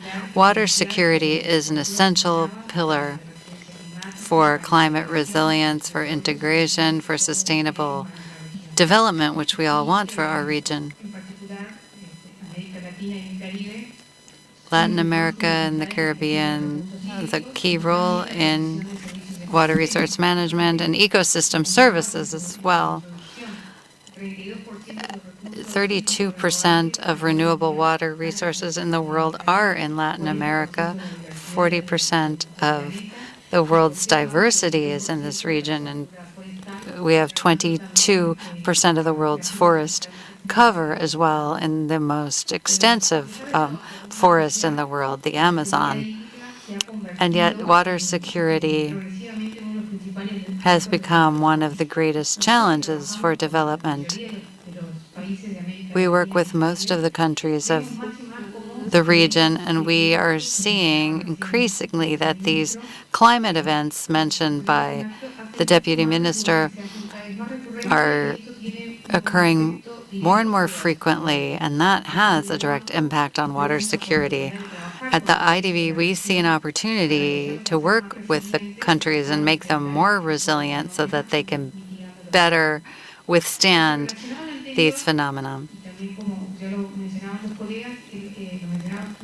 As Mark already referred to, water is a key engine for growth. It ties everything together: food production, livestock, industry, power generation. And then there's the issue of access. When we're talking about our most vulnerable communities, indigenous communities, rural communities, agriculture and energy depend heavily on water. So it's important to see the linkages amongst these three types of security and how water can help ensure energy and food security. So against this backdrop, and based on what the bank has been doing, for instance, in 2020, it financed Water for the Future, a roadmap that brings together all efforts to ensure water security for all countries by 2030. Thank you very much, Tanya. Horace Firiaca from the Inter-American Institute for Cooperation on Agriculture. How does ICA view the challenge of food security in the Americas, and what actions might we see come out of the Summit of the Americas? Thank you, Mark. ICA, the Inter-American Institute for Cooperation on Agriculture, is the agriculture agency of the Inter-American system, governed by the 34 agriculture ministers of the region. ICA has assigned the utmost priority to food security, but sees it as a great opportunity for integrating all the best practices, techniques, and innovations, and to bring them together to build synergies. The three sectors we see them as fully integrated. By improving agricultural practices, introducing new innovations,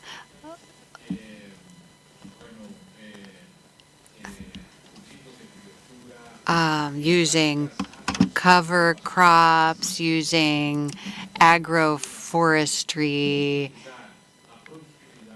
optimizing the productivity, all of that minimizes water consumption. And it really helps us achieve two main goals of food security. So ICA promotes these best practices and technologies to its member countries,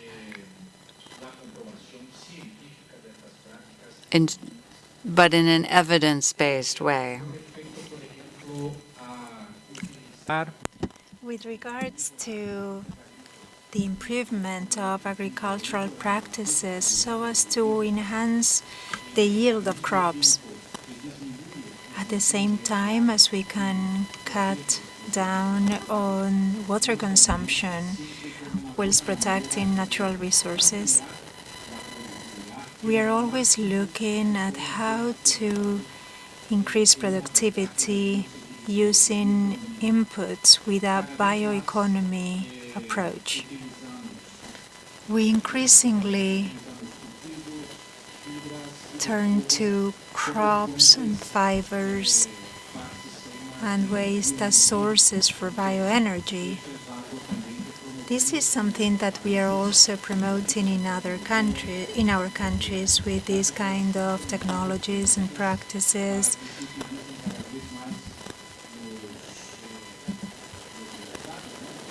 Encouraging policies that will allow us to have the best possible outcomes for energy production. So this is how we use the third element of energy in our practices. I think I have answered your question.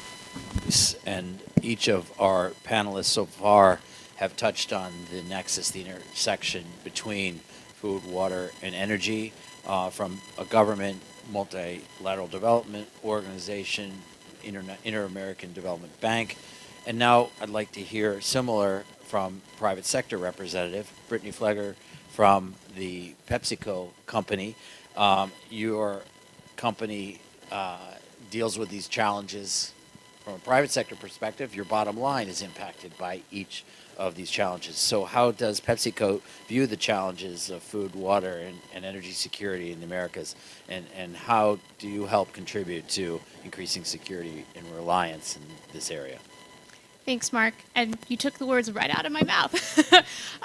So as one of the largest food and beverage companies around the world, food security, water security, incredibly important to our business, as Mark mentioned. Would also say, though, that it is also incredibly important to the people and the communities that make, move, and sell our products. And maybe just to give you a quick snapshot of who that might be.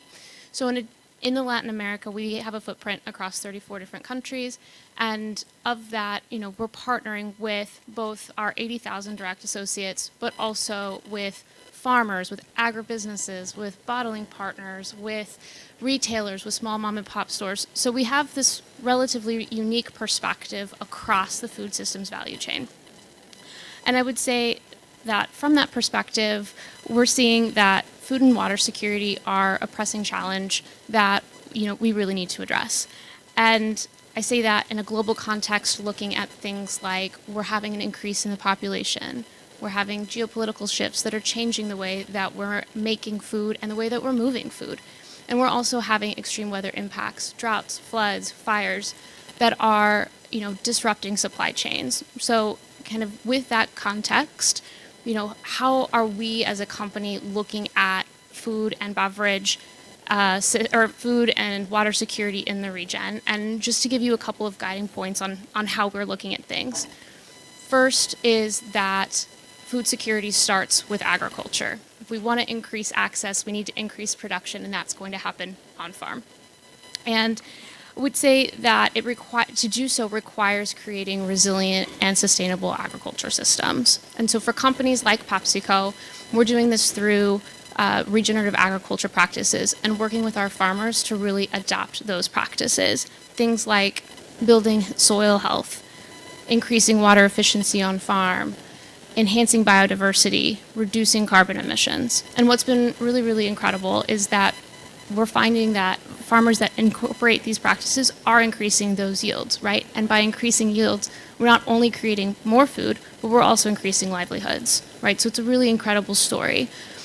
But beyond that, we're also seeing kind of this interesting development in the research where as we're enhancing biodiversity or enhancing the soil health, we're also seeing those nutrients filter into the crops, right? Increasing nutritional content in the foods that are produced there. So really, really important for us is this idea that food security starts with agriculture. I think the second one for us is that water security is inextricably linked to food security.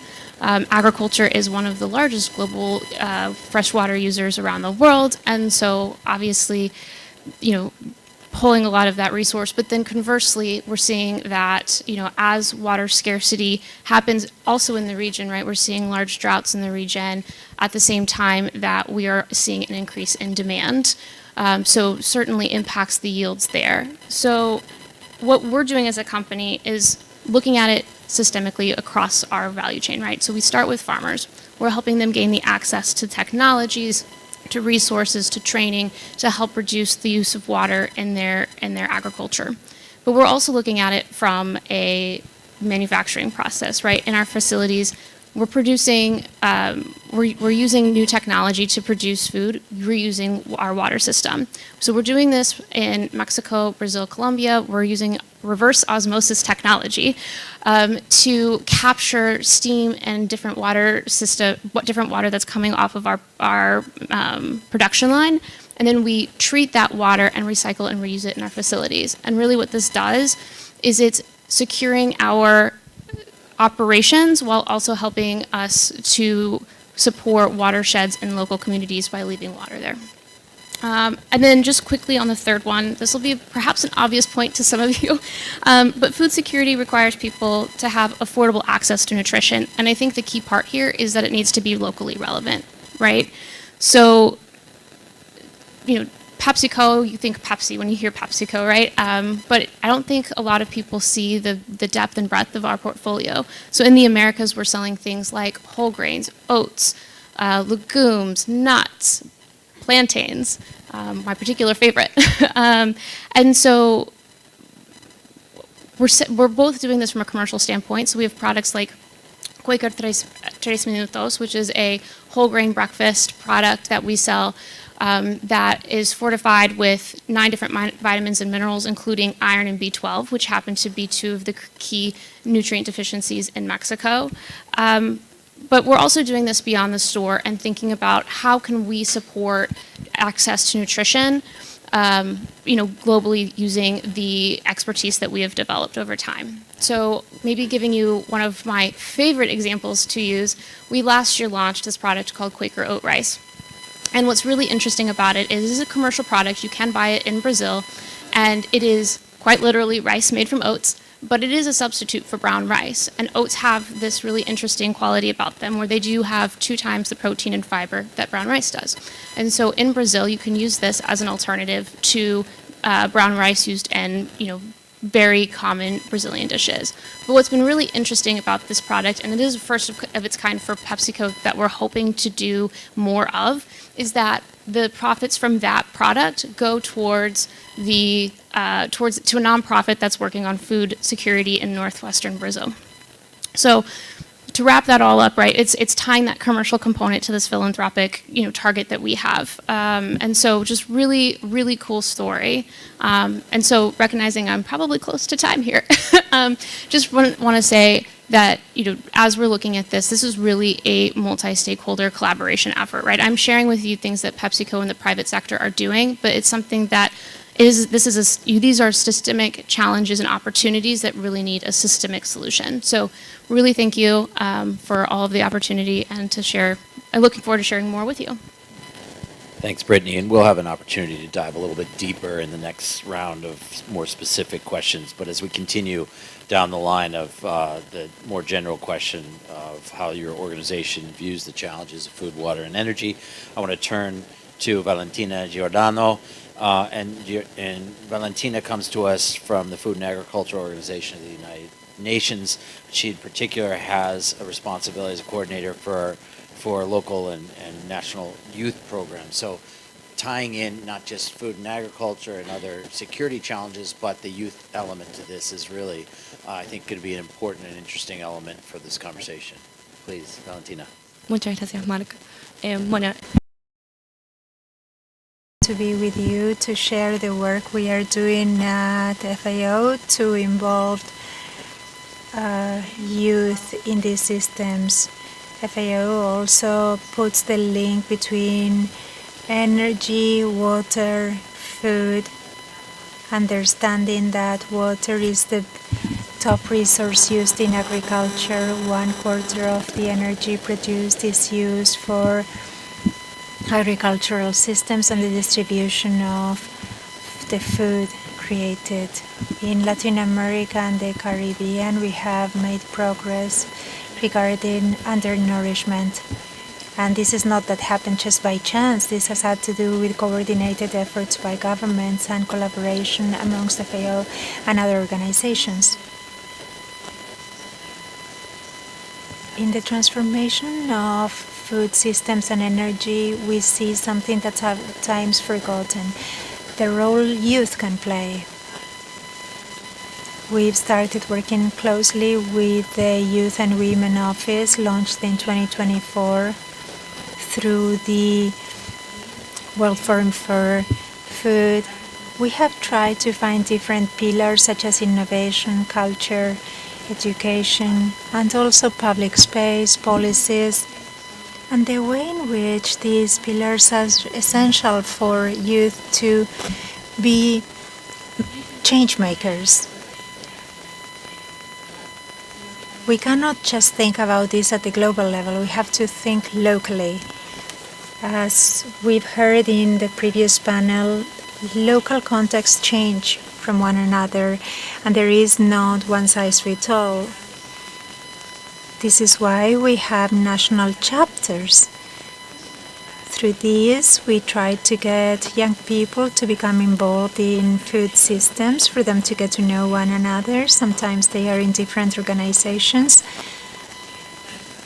This makes their voices be dispersed.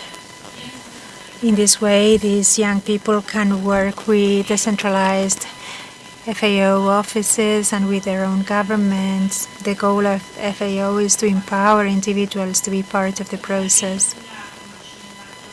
For this to have greater impact, it is important to find the necessary partners.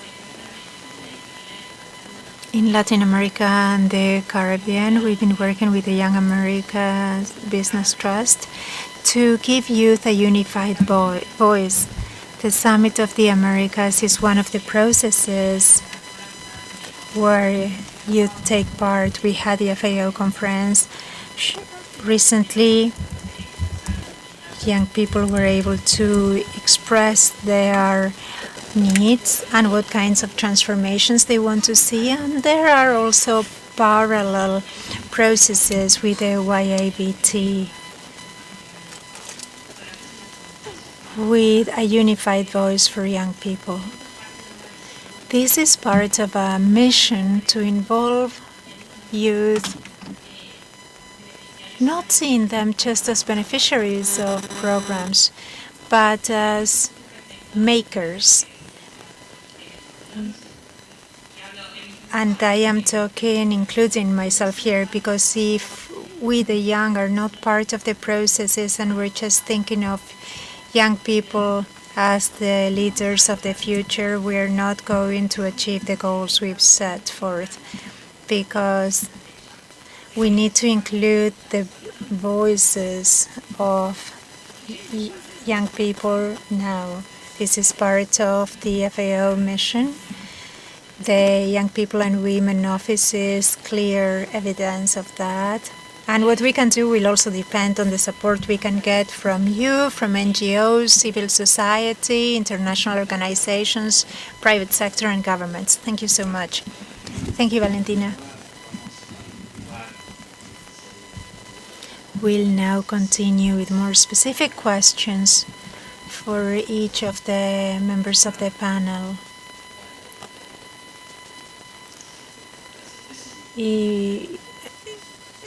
And to have more specificities regarding your countries or institutions. I'll start with the Vice Minister.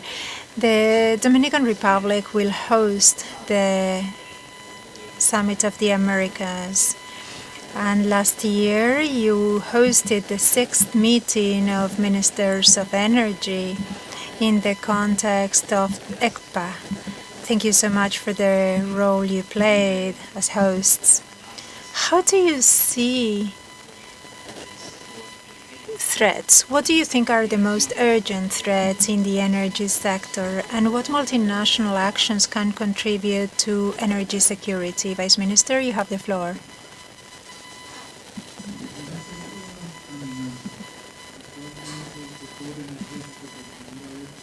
Today, our energy sector is facing externalities, not only pertaining to fuel supply, we also face cybersecurity threats. This is something that's striking. It's odd. But as we modernize our electrical systems, the more vulnerable they become to cyber issues. This is why we have a working group where we try to develop a cybersecurity standard. Our electricity superintendency has set forth standards, and all of the relevant institutions have to become certified to a certain level. This means that the power system not only depends on the primary source. At the primary source level, we see externalities. We can see how a conflict around the world can increase the price of natural gas for everyone, or the price of oil. This has impact on our energy matrix. This is why in Los Angeles in 2022 at the Summit of the Americas and also in ECPA, we discussed how we need to that we need to increase South-South cooperation, discussing nearshoring as well for oil and fuel producers, so that they can also offer their products to non-fuel producing countries, also offering energy to those countries that do not have water resources to generate energy. This is not a cliche. This is not a fad. This has to do with energy security. the Dominican Republic can also use 5% of its water resources for energy production. Hence, it was necessary for us to have photovoltaic and wind energy so as to generate additional 20% in our power matrix. All of this was done with the support of the government to guarantee the purchase of energy. Today, we can say that this has been beneficial. We are buying renewable energy cheaper than we buy energy produced through natural gas. Now we are at our second stage, what has to do with storage, because we see how energy has allowed us to change this old paradigm that used to be in every book. They would say energy cannot be stored, but today we see that the paradigm has been changed, and we see storage systems and what has to do with conventional thermal storage, what has to do with frequencies. This is being done electronically more quickly and more efficiently than thermal systems. In the Dominican Republic, we have an isolated system in Punta Cana for battery storage, and we are going to have an interconnected national system for about 400 megawatt storage to offset and continue to take advantage of our natural resources, which are the sun and the wind. For that tremendous answer. I think in just those few minutes you touched on such critical elements of energy security, ranging from the human side, cybersecurity, talking about resources, access to gas and oil and renewable resources, storage, and the role of cooperation and sharing. And that's really was a tremendous response. Thank you for that. I'm going to turn now to Tania Pais. We're going to continue to talk a little bit focused on water.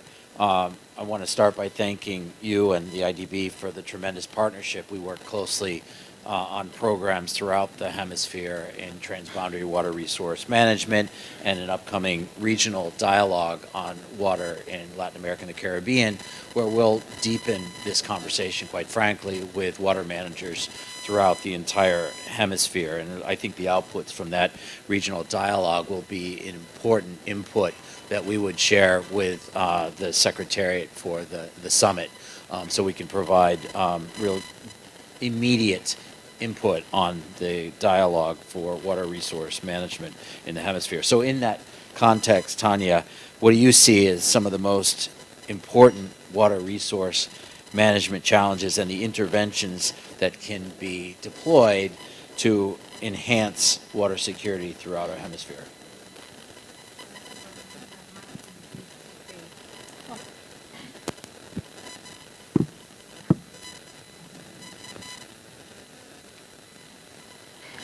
No, decía, gracias por la pregunta, Mark. Thanks, Mark, for your question. As you were saying, the policy dialogues will have, the rest of the year will be essential. This, what I am going to say might sound like a cliche, what has to do with the comprehensive management of water systems, but we continue to see flaws in systems in the region. This management is the foundation, represents the foundations for water security. There are different stakeholders, the way in which we see the social and the economic element, what has to do with the environment. So as an umbrella, we can continue working with countries, given that challenge we face. It's not just a sector, it's cross-cutting, and we need additional work. I'm thinking about the IDB and how we support countries. I would divide this in two things. We have provided help to increase infrastructure to face water crisis. the different kinds of storage for underwater, for rainwater, all of these concepts that have to be planned so as to face moments of crisis. Then, how to preserve basins, how to restore basins. And I link this with the concept of nature-based solutions. More and more in the region, we see success when nature-based solutions have been applied for the management of water resources. Nature Conservancy has done a study looking at nature-based solutions over the last 10 years, and results are very auspicious. Going back to what the Vice Minister was saying, what has to do with resilient infrastructure, as I was saying before, we see extreme events, we see droughts, we see landslides, hurricanes, especially in Central America and the Caribbean, and this is directly linked to water security. Something else we've worked on with you is what has to do with governance, what has to do with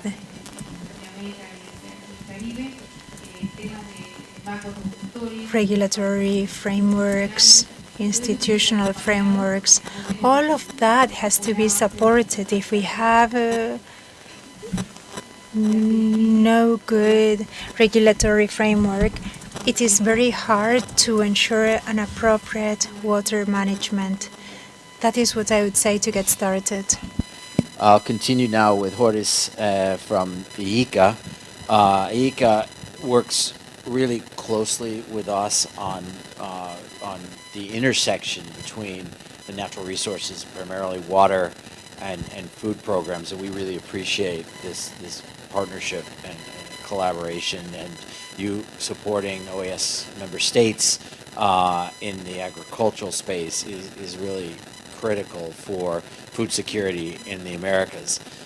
But the nexus challenge, talk a little bit about the nexus between food security and water security, and what are some things that countries can do to reduce some of the risks or threats to both of these, please. Thank you, Mark.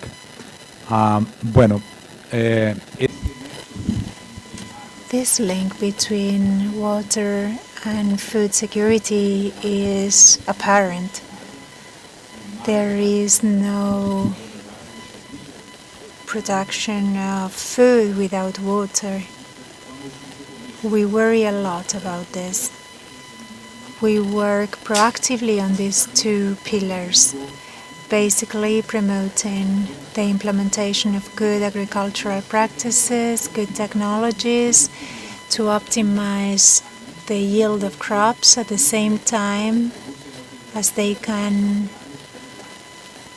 cut down on natural resource use, for example, water. It is important to use the best technology, the latest innovations, for example, regarding seeds and fertilizers, also using products to protect plants. There are technologies used on production directly, but we're also working to prevent pests. For example, by cutting down of these diseases, we are reducing mortality. We are improving the animal well-being indices at the same time that we are optimizing the use of food products for animals. So, beginning with animal sanitary measures, we are increasing food security. Along the same lines, we are working on sustainability, where it has to do with cattle raising. We are working with hemispheric partners, in particular the IDB. In the last few years, we started a platform of sustainable cattle raising for South America. We've been working on that with several national partners, institutions, research centers, other development agencies. We have prepared this publication. I left a few copies in case you're interested in reviewing this work with the IDB, identifying the most appropriate indicators for sustainable ranching in the south of the hemisphere. This is an area with very different characteristics compared to the north. We have grasslands where the cattle can eat in the south, and the sustainability indicators are different, what has to do with capture, compensation, offsetting, and this is why we are working with the ITV so that this is clear in terms of indicators and the best practices that can have an impact on these elements. We are also working with the IDB on water issues, working on basins, and also with the University of Minnesota on the initiative pertaining to soil. Everything is linked. The yield of crops, water management. We want to maintain soil without erosion, maintaining soils healthy. Also to increase the yield of crops. We are working with physical presence in the 34 members of the OAS. We have support through financing with our own resources and also with external resources. And we have a technical body and also access to the relevant political levels. Thank you. Horace, and I seeing that publication, it really puts an exclamation point on the importance of food and water systems on ecosystems management and the real critical impact as I look at it from the environmental lens, but also as we talk about it in terms of food security and economic development, so critical. The other thing I keep hearing from everybody, I note that Tanya mentioned the Nature Conservancy and other partners, or as you mentioned, collaboration directly with IDB and with the OAS and other organizations, just to name a few, is this theme of cooperation, collaboration. It really just keeps coming up. Around that context, I want to turn back to Brittany and ask you, as I know you've been closely aligned with the America's Big Business Dialogue as a critical platform for public-private engagement, and as part of this, the dialogue leads the process in developing private sector recommendations for the Summit of the Americas, and PepsiCo currently chairs the Business Dialogue's Food and Agriculture Working Group, which just published an important white paper on food and agriculture in the Americas. And maybe you can tell me a little bit about this publication, please. Yeah, thank you. So for those of you who may not be familiar with the America's Business Dialogue, ABD, it is a platform for public-private dialogue to help think through how to address some of the pressing issues, as well as foster opportunities for economic growth. And so, as you mentioned, we chair the Food and Agribusiness Working Group. It's made up of members across the value chain, right? Organizations that represent farmers, agribusiness, all the way to retailers. And we came together last year recognizing, we've got this summit shortly ahead of us, and said, okay, what is the vision? Can we align on a vision for what does food and agriculture look like in the Americas? And the vision we came up with is positioning the Americas to lead on global food production while ensuring resiliency and sustainability across the food value chain. That's a summation, but that was the vision that we came up with. And of course, this is not without its challenges. Just to name a few, we've got places where there may be insufficient physical and digital infrastructure. We have changing workforce due to migration. Youth, for example, moving from rural areas to urban areas. And we have, those extreme weather impacts that several of us have already mentioned, right? And the impact that has on the food value chain. So looking at, here's this vision and here are the challenges that we see, what are the things that we need? What are the recommendations that we can put forward that help unlock that vision, right? Address those challenges and make that vision a reality. And so we came up with 7 principles. I'm not going to read them all here, but maybe a few of the more important ones that we haven't already mentioned. They're all important, but some that we haven't mentioned, increasing digitalization and capacity building, right? How do we ensure getting the technology as well as that capacity building piece, right? Independent agronomic advice, knowledge sharing, and capacity building, skill building. How do we get that in the hands of farmers? Then investing in modernized infrastructure, including cold chain logistics and innovation in storage facilities, thinking through, how do we increase the efficiency of which we move food so that it arrives in an optimal condition, but also reduces food loss. Promoting trade facilitation, right? So how do we address barriers to trade as well as set harmonized standards across countries to be able to move food, again, in a more efficient way. And then finally, science-based policy approaches to food regulation, right? How are we thinking about adopting those international standards such as Codex into the food process? So those are just some of the examples. There's many, many more. Of course, inclusion also is a critical one.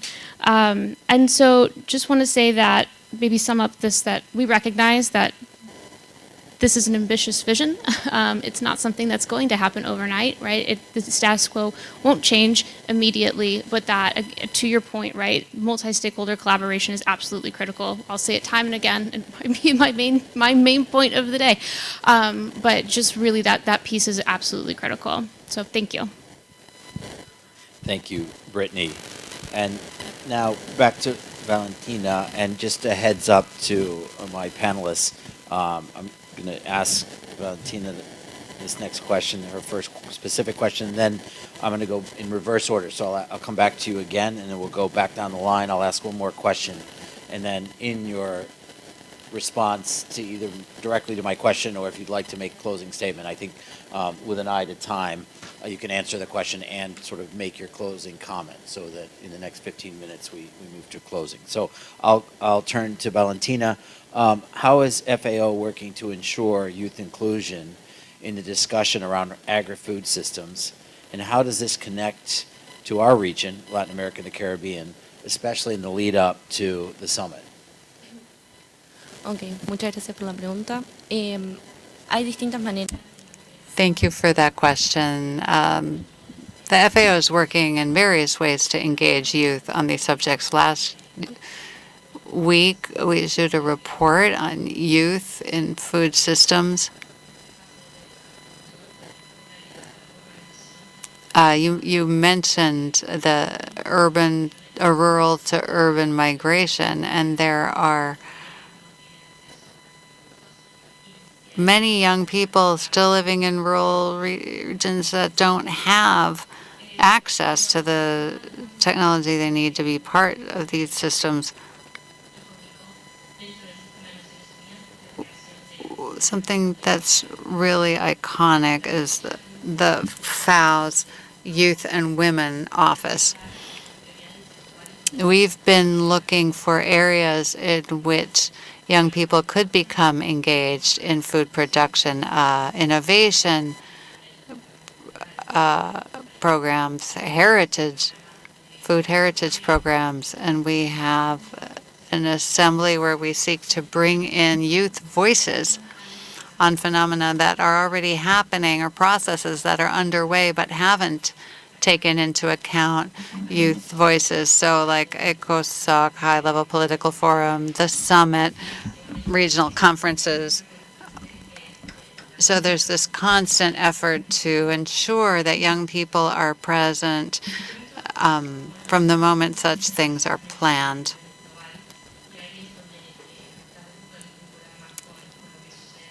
And that's happening globally. But then tying it into the region, we've created these youth chapters where we're trying to bring these global discussions down to the level of each country, which, as different countries have different needs and different realities. So the youth chapters have enabled us to have a much more youth presence in Latin America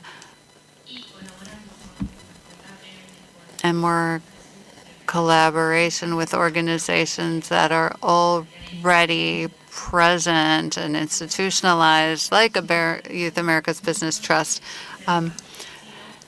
which ensures that youth voices aren't scattered but are brought together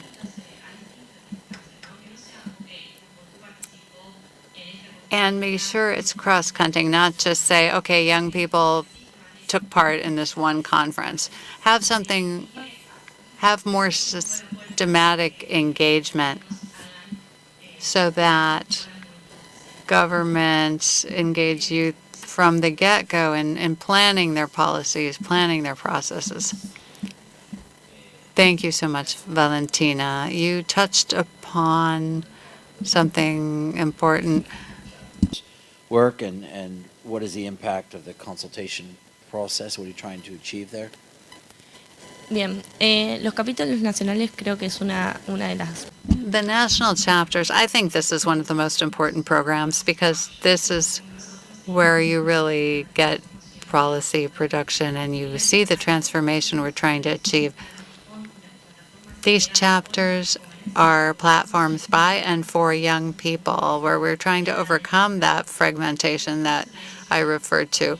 There are different youth organizations working on food production, IFSA, IAS, and many others, but what we were trying to do is to get them to engage in debates, but go beyond that, including the private sector, academia, civil society, people that might want to be part of the change but don't know how to do it. They might understand the importance of climate change, but maybe they don't see how it's connected to agri-food systems. So through this platform, we're providing a way that young people can connect to the priorities in their countries. I mean, rural young people know what they need. They are working in the area, but they don't have access to those decision-making forums. So FAO has a presence in 170 countries. We have regional offices as well. In fact, 3 in Latin America, 1 in Chile, 1 in Barbados, and 1 in Panama. And those offices connect with governments. We have various national chapters across the region. We're going to have 1 more by the end of the year. And then we can use those to connect to summits processes. We have regional consultations, sub-regional consultations, and also national country-level dialogues. The OAS has identified food security as a priority, and now we can get input. And we're holding these consultations in all the different areas of security. But basically, we ask them, how can we support young people in participating in this technical dialogue? So with the experience that our organization has and with the decentralized offices supporting the different processes, we can bring the voices together and add the experience that young people already have and validate that experience through the offices. And in December, The idea is to come with a clear vision of what young people want in terms of food security. And then in February, when we have the regional conference, regional FAO conference for the region, these young people can once again raise this issues and priorities. And if we are lucky, their input will be part of the programs for the coming years. For to strengthening the cooperation between FAO and the OAS, and certainly with our partners IICA in this context.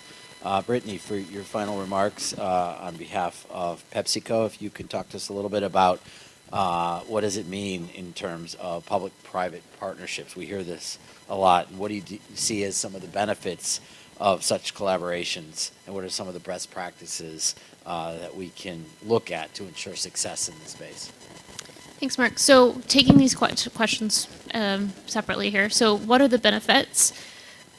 Working with I think first and foremost, expertise, right? This is our business. There's a lot of resources that we put into doing innovation, piloting, trialing, and we can bring that expertise and that knowledge to the table when thinking about public-private partnerships and policy dialogue. I think scale, right? Companies like PepsiCo, I mentioned earlier, we have a large footprint in the region. We can support bringing local projects and furthering their reach. And then I think lastly, and these are just three off the top of my head, there's many benefits, but lastly for this conversation, the demand signals, right? We're asking farmers to incorporate regenerative sustainable practices. We, as the private sector, are that pull through, right? That creating that market demand for those types of crops and production. So then moving on to your next question, what does successful public-private partnership look like? We get this question a lot. And I would say, first and foremost, it sets a clear ambition, right? We have targets that are measurable, actionable, and clear, and then also that it's time-bound, right? So it's not an indefinite project. It's something that has a clear timeline to it, and that at the end of the day, it leaves the farmer or whoever with the ability to keep implementing those practices even though the project has ended. Then I think there's designed for co-investment, right? So public and private sector, how do we co-design programs that catalyze those resources to accelerate impact? And the way we've seen this best done is when the public sector comes to us with a clear ambition and says, here's what we're hoping to do, here are the resources, put some resources toward it yourself, but then allows the flexibility for us to go to the farmer and say, okay, what are your actual circumstances on ground? What are your challenges? And then propose ways to leverage those resources to implement real change and impact for that farmer or that group of farmers. And then I think it goes beyond payments, right? It's not just the financial needs of these farmers. It is going to be things like the capacity building lever, the knowledge systems, the climate information systems. So thinking through how can we support not just the financial need, but the capability impacts as well. And then finally, these need to be farmer-centric, right? We can't just create these programs and hope that the farmers want to use them. They should be something that, that are co-created with the farmers. And, to your point, right, they must be inclusive in the front end. So we have to be thinking about how do we pull those youth farmers in? How do we support women and historically disadvantaged farmers that may not have the same circumstances as other traditional farming? And making sure that programs on the front end are thinking about how can we holistically bring those farmers together, smallholders being perhaps even another one to call out there. And so, yeah, I think those are my comments just to wrap up. Private sector is here to help. Summit of the Americas, we're really looking forward to it. Please consider both PepsiCo and the Food and Agribusiness Working Group as collaborative partners should you have any questions or interest in reaching out. That's great, Brittany. Really appreciate your partnership in the summit and in other ways through our water program. It's really valuable to us and to all the peoples in the Americas. Turning back to Horace from IICA, and as I know you're close to this process, the Summit of the Americas process through us and with us, can you comment on how countries can use that summit process to strengthen food security throughout the Americas? Thanks, Mark. Well, following the process, well, Spanish is better maybe. Bueno, como parte del proceso, siguiendo el proceso. So we believe that countries can take advantage of the process by holding high-level dialogues that help bring greater visibility to these issues and that will place food security front and center in terms of policy. ICA, collaborating with other international organizations and partners from the Inter-American system, has the responsibility, first off, to promote evidence-based policies and to ensure that the needed resources are there to implement good agricultural practices that could enhance food security across the hemisphere. On behalf of our member states, ICA can strengthen institutional frameworks at the hemispheric level for alignment and coordination of strategic priorities amongst countries in areas being covered by the summit and working with other partners like PAHO, the IDB, and others. We can coordinate with a view to optimizing human and financial resources and harmonize our practices, promote policies that are already proven successful, promote platforms for information sharing, and also joint research. I believe that if we work together in a coordinated fashion within the summit structure, we'll be able to obtain strong results in terms of food security for our hemisphere. Thank you. Continuing partnership in this and other areas, such as the climate partnership, approaching the COP, as we think about these challenges together with common objectives together as an organization. Really appreciate that. Now, finally, Tanya, in a similar vein as the IDB, what outcomes in terms of whether mandates, resolutions, declarations, commitments would you like to see coming out of the Summit of the Americas to encourage water resource management actions throughout the region? Bueno, hay muchos temas, ¿no? Well, there are a lot of issues surrounding water security, and there's so much I could say, but given the limited time, I will zoom in on something that is of greatest concern to us. So if you ask me what I'd like to see a resolution declaring that water security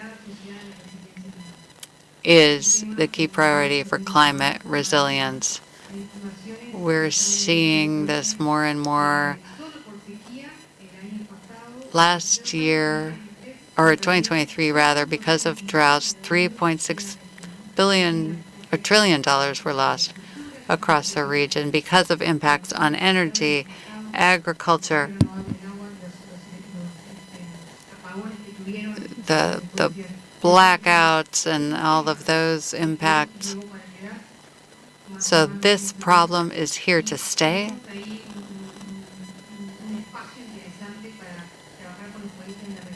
And it would be a great opportunity to work with the countries of the region to prepare for that. The president for the bank in our annual meeting talked about being prepared and resilient. There are non-reimbursable grant funds available to help countries address these issues, help them with information, with planning, and investment. So to wrap up, Mark, and once again, thank you for the invitation. I wish you a very successful 10th Summit of the Americas. I hope that water security continues to be a priority. And we look forward to working with not just the countries, but the people on the ground, the ones who suffer when there's a drought, who turn on their tap and no water comes out, who don't have enough. So I hope that it really goes to the next level. Thank you, Tanya. It is an issue of the utmost importance, and we look forward to addressing that at the summit. And then last but not least, we will hear final remarks from Deputy Minister Rodriguez. In the context of the Summit of the Americas, what do you see as the greatest challenge in enhancing resilience in the energy sector?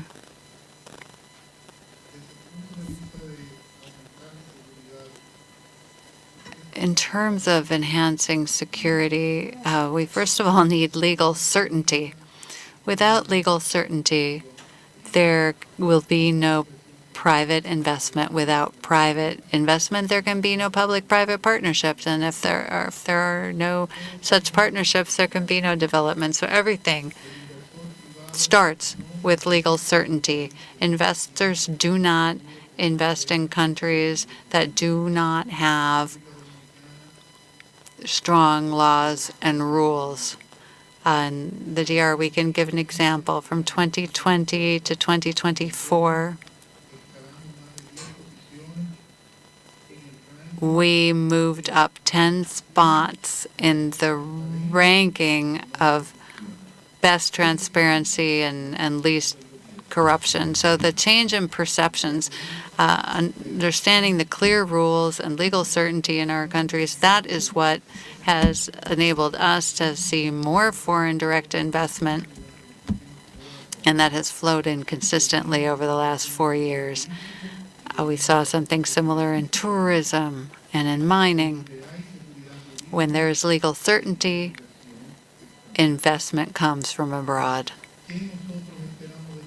So what are our hopes for this summit? That the 4 key issues, citizen security, water security, food security, energy security, that all are addressed, because it's like the 4 wheels of a car. If you don't have citizen security, people can't go out to the supermarket. If there's no water security, then we can't grow food. We need to recall that every 200 liters of water require a kilowatt hour of energy to get the water to where it's used. So all of these issues are increasingly interconnected, and not just interconnected digitally. You just can't have one without the other. The systems can't work one without the other. So if your country has clear rules, clear laws, and legal certainty, that is the best way to approach it. Evident that the Summit of the Americas is in good hands, as you addressed that question with such brilliance, touching on the importance of rule of law, policies, regulations, enforcement. This applies certainly for the energy sector, but I would argue for all of the security sectors that we're talking about at the summit. And then that interconnection, that link to public-private partnerships, and at the end of the day, to private investments. And in all this space, the critical nature of private investments alongside our public investments and our multilateral development investments, the rule of law really setting the platform for how we move forward and grow security. We grow security, we expand access to these services, and we expand access, we reduce instability, and we can help cultivate economic development and prosperity, words that our Secretary General started us with today. So with that, I'll leave that as my closing remarks and say thank you to each of the panelists, really not just for your interventions today, but to your organizations for the continued cooperation and assistance that we receive and deploy in the region. And to Dominican Republic, an honor to work with you in preparation of the summit. We look forward to a very fruitful and productive Summit of the Americas. So thank you, everyone.